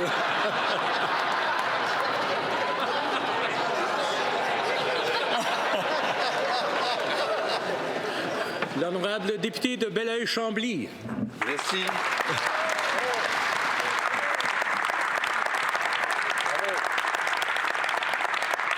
Monsieur le Président, vous ne serez pas surpris que je souligne que c'est la première fois que je prends la parole dans cette enceinte. Et je le considère comme un honneur extrêmement important, dont je vais garder un souvenir assurément impérissable. Je veux, vous me le permettrez, d'abord adresser des remerciements chaleureux aux électeurs de Belleuil-Chambly qui m'ont accordé leur confiance, mais aussi aux électeurs du Québec qui ont accordé leur confiance à la plus importante délégation de députés du Bloc québécois depuis l'élection de 2008. Alors, je remercie beaucoup les électeurs du Québec et nous avons bien entendu les nuances du mandat qui nous est confié. Je veux bien sûr vous adresser, Monsieur le Président, mes félicitations les plus chaleureuses. On a eu l'occasion de discuter à peine un tout petit peu dans les derniers jours. Et j'ai déjà bien compris, notamment dans votre intervention, que vous avez plus que largement toute la dignité que commande la fonction et que vous commanderez aussi le respect de l'ensemble des élus, incluant, et je vous l'assure d'emblée, ceux du Bloc québécois. Nous nous sommes engagés à ce que les travaux, pour notre part, soient effectués, menés dans la dignité tout le temps, dans le respect des institutions, dans le respect des collègues avec lesquels, je crois, nous pourrions avoir quelques différences d'opinion à l'occasion. Cependant, jamais les différences d'opinion ne sauraient justifier des comportements indignes ou impolis à l'endroit, ultimement, des électeurs qui ont confié des mandats à chacune des 338 personnes qui sont ici. La collaboration du Bloc québécois à cet égard vous est acquise et si vous jugez nécessaire de faire des interventions, nous serons à l'écoute à tous égards. Je veux aussi finalement rappeler que nous nous sommes engagés à ce que notre travail soit positif, à ce que nous abordions les enjeux dans le sens, bien sûr, toujours des intérêts du Québec, mais pas contre les intérêts du Canada. Et dans cet esprit-là, nous aurons une approche, une attitude positive à tous égards envers l'ensemble des collègues de cette Chambre. Alors, tout en vous répétant mes félicitations chaleureuses, je vous remercie de nous avoir entendus. Merci. Bravo.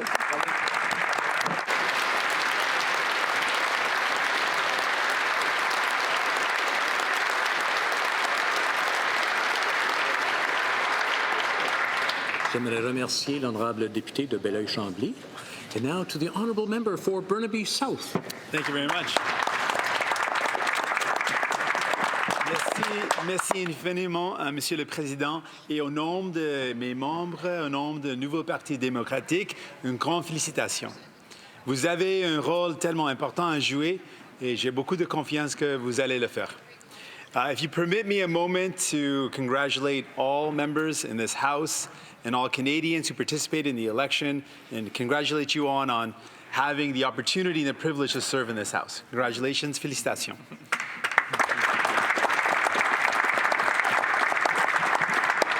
If you also will permit me a moment to say that I am truly honored and humbled to again have the honor to serve the people of Burnaby South, and I want to thank them for continuing to put their confidence in me.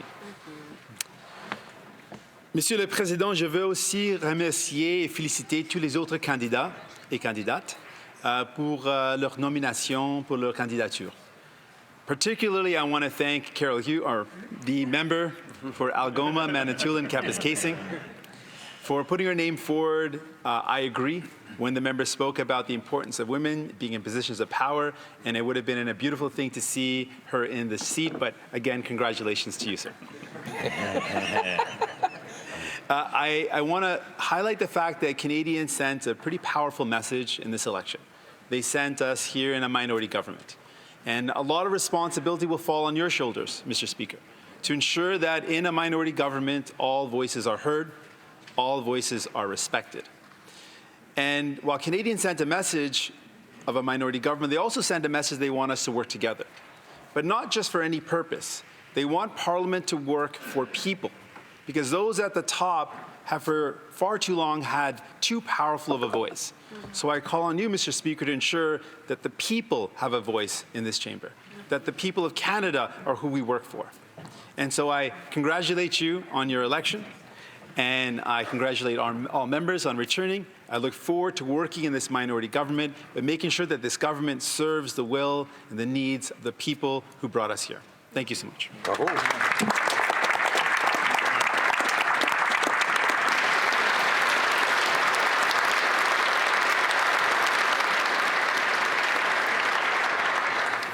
I want to thank the Honourable Member for Burnaby South for his kind words. The Honourable Member for Saanich Gulf Islands. Merci, Monsieur le Président. Et félicitations, Monsieur le Président. Pour la première fois, je veux dire les mots vers vous-même. Je veux dire à tous mes collègues aussi, félicitations pour tout le monde, à toutes et tous. It's an honor for me to take to prendre la parole maintenant, to have the opportunity to speak in the beginning of our first hours in the 43rd Parliament. I want to begin by acknowledging that every single day we will meet on the traditional unceded territory of the Algonquin peoples, and to them we all say, Miigwech, for patience and tolerance and hospitality, and let's hope that's one of the issues on which we can disagree, on which we can agree and make progress in this Parliament towards true reconciliation. I also want to thank, of course, the electors, the voters of Saanich Gulf Islands. It is indeed an honor to be able to stand here representing such an extraordinary place and such deeply engaged citizens as live in Saanich Gulf Islands, and permit me as well specifically to thank the voters of Fredericton and the voters of Nanaimo Ladysmith, that I no longer sit alone in a corner over there, but with three in a corner over here. This is extremely exciting progress. Je veux dire les choses sur le sujet de respect, de discipline ici, notre dignité et tous les droits que les présidents ont protégés pour et doivent protéger pour nous.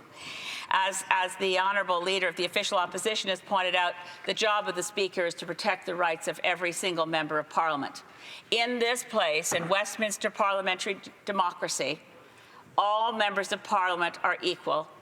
The Prime Minister is seen as first among equals, and it is to the Speaker that we turn to protect those rights and protect our essential equality. The biggest threat to our equality as individual members of Parliament is the political party system, which increasingly imposes itself on the traditions of Westminster parliamentary democracy. Some of you may know this, and for those new members of Parliament may not know, that we're the only Parliament in the Westminster democratic tradition where the choice of who speaks has been voluntarily ceded by many speakers to party whips. Although in every other Westminster parliamentary tradition and house, it is the Speaker only who decides which member of Parliament may be acknowledged to have the floor of this place. And I would hope that we can work together to ensure that we push back the partisanship that gets in our way and find ways, human to human, each to each, with respect and dignity, and may I say love, that we find ways to work together, but we do it with always recognizing that it is you, Mr. Speaker, who protects our rights to speak our minds, and to speak on behalf of our ridings, our constituents, and not with pre-prepared messages from party whips behind the doors. We are here as equals. We have a right to speak. And, Mr. Speaker, I ask all parties to join in an effort to recognize that the problem of heckling, the problem of lack of discipline, the problem of lack of respect doesn't come because we can't control ourselves. Le problème, ce n'est pas avec nous-mêmes. Le problème, c'est dans le système de partisanerie dans le monde politique.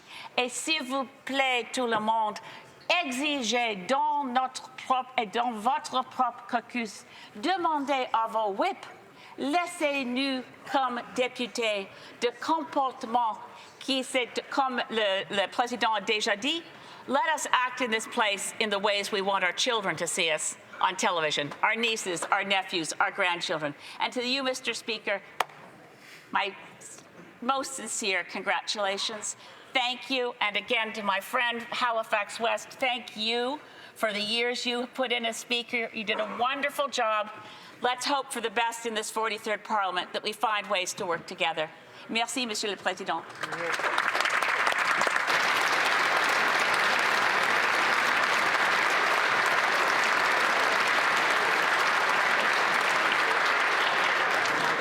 As the honourable member's humble servant, I thank the honourable member for Saanich Gulf Islands.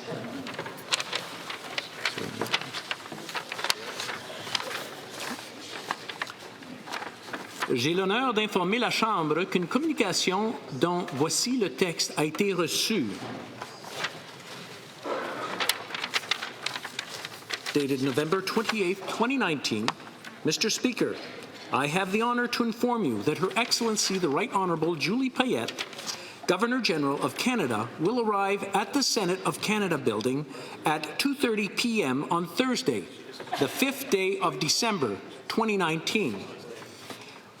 When it has been indicated that all is in readiness, Her Excellency will proceed to the chamber of the Senate to formally open the first session of the 43rd Parliament of Canada.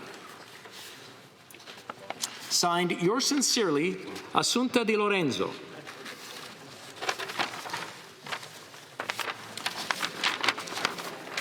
Le 28 novembre 2019, Monsieur le Président, j'ai l'honneur de vous informer que Son Excellence, la très honorable Julie Payette, gouverneure générale du Canada, arrivera à l'édifice du Sénat du Canada à 14h30, le jeudi 5 décembre 2019. Lorsqu'il aura été confirmé que tout est en place, Son Excellence se rendra à la salle du Sénat pour ouvrir officiellement la première session de la 43e législature du Canada. Veuillez agréer, Monsieur le Président, l'assurance de ma haute considération. Assunta De Lorenzo. The sitting is suspended until 2:30 p.m., at which time the House will proceed to the Senate, where Her Excellency will open the first session of the 43rd Parliament. Merci beaucoup.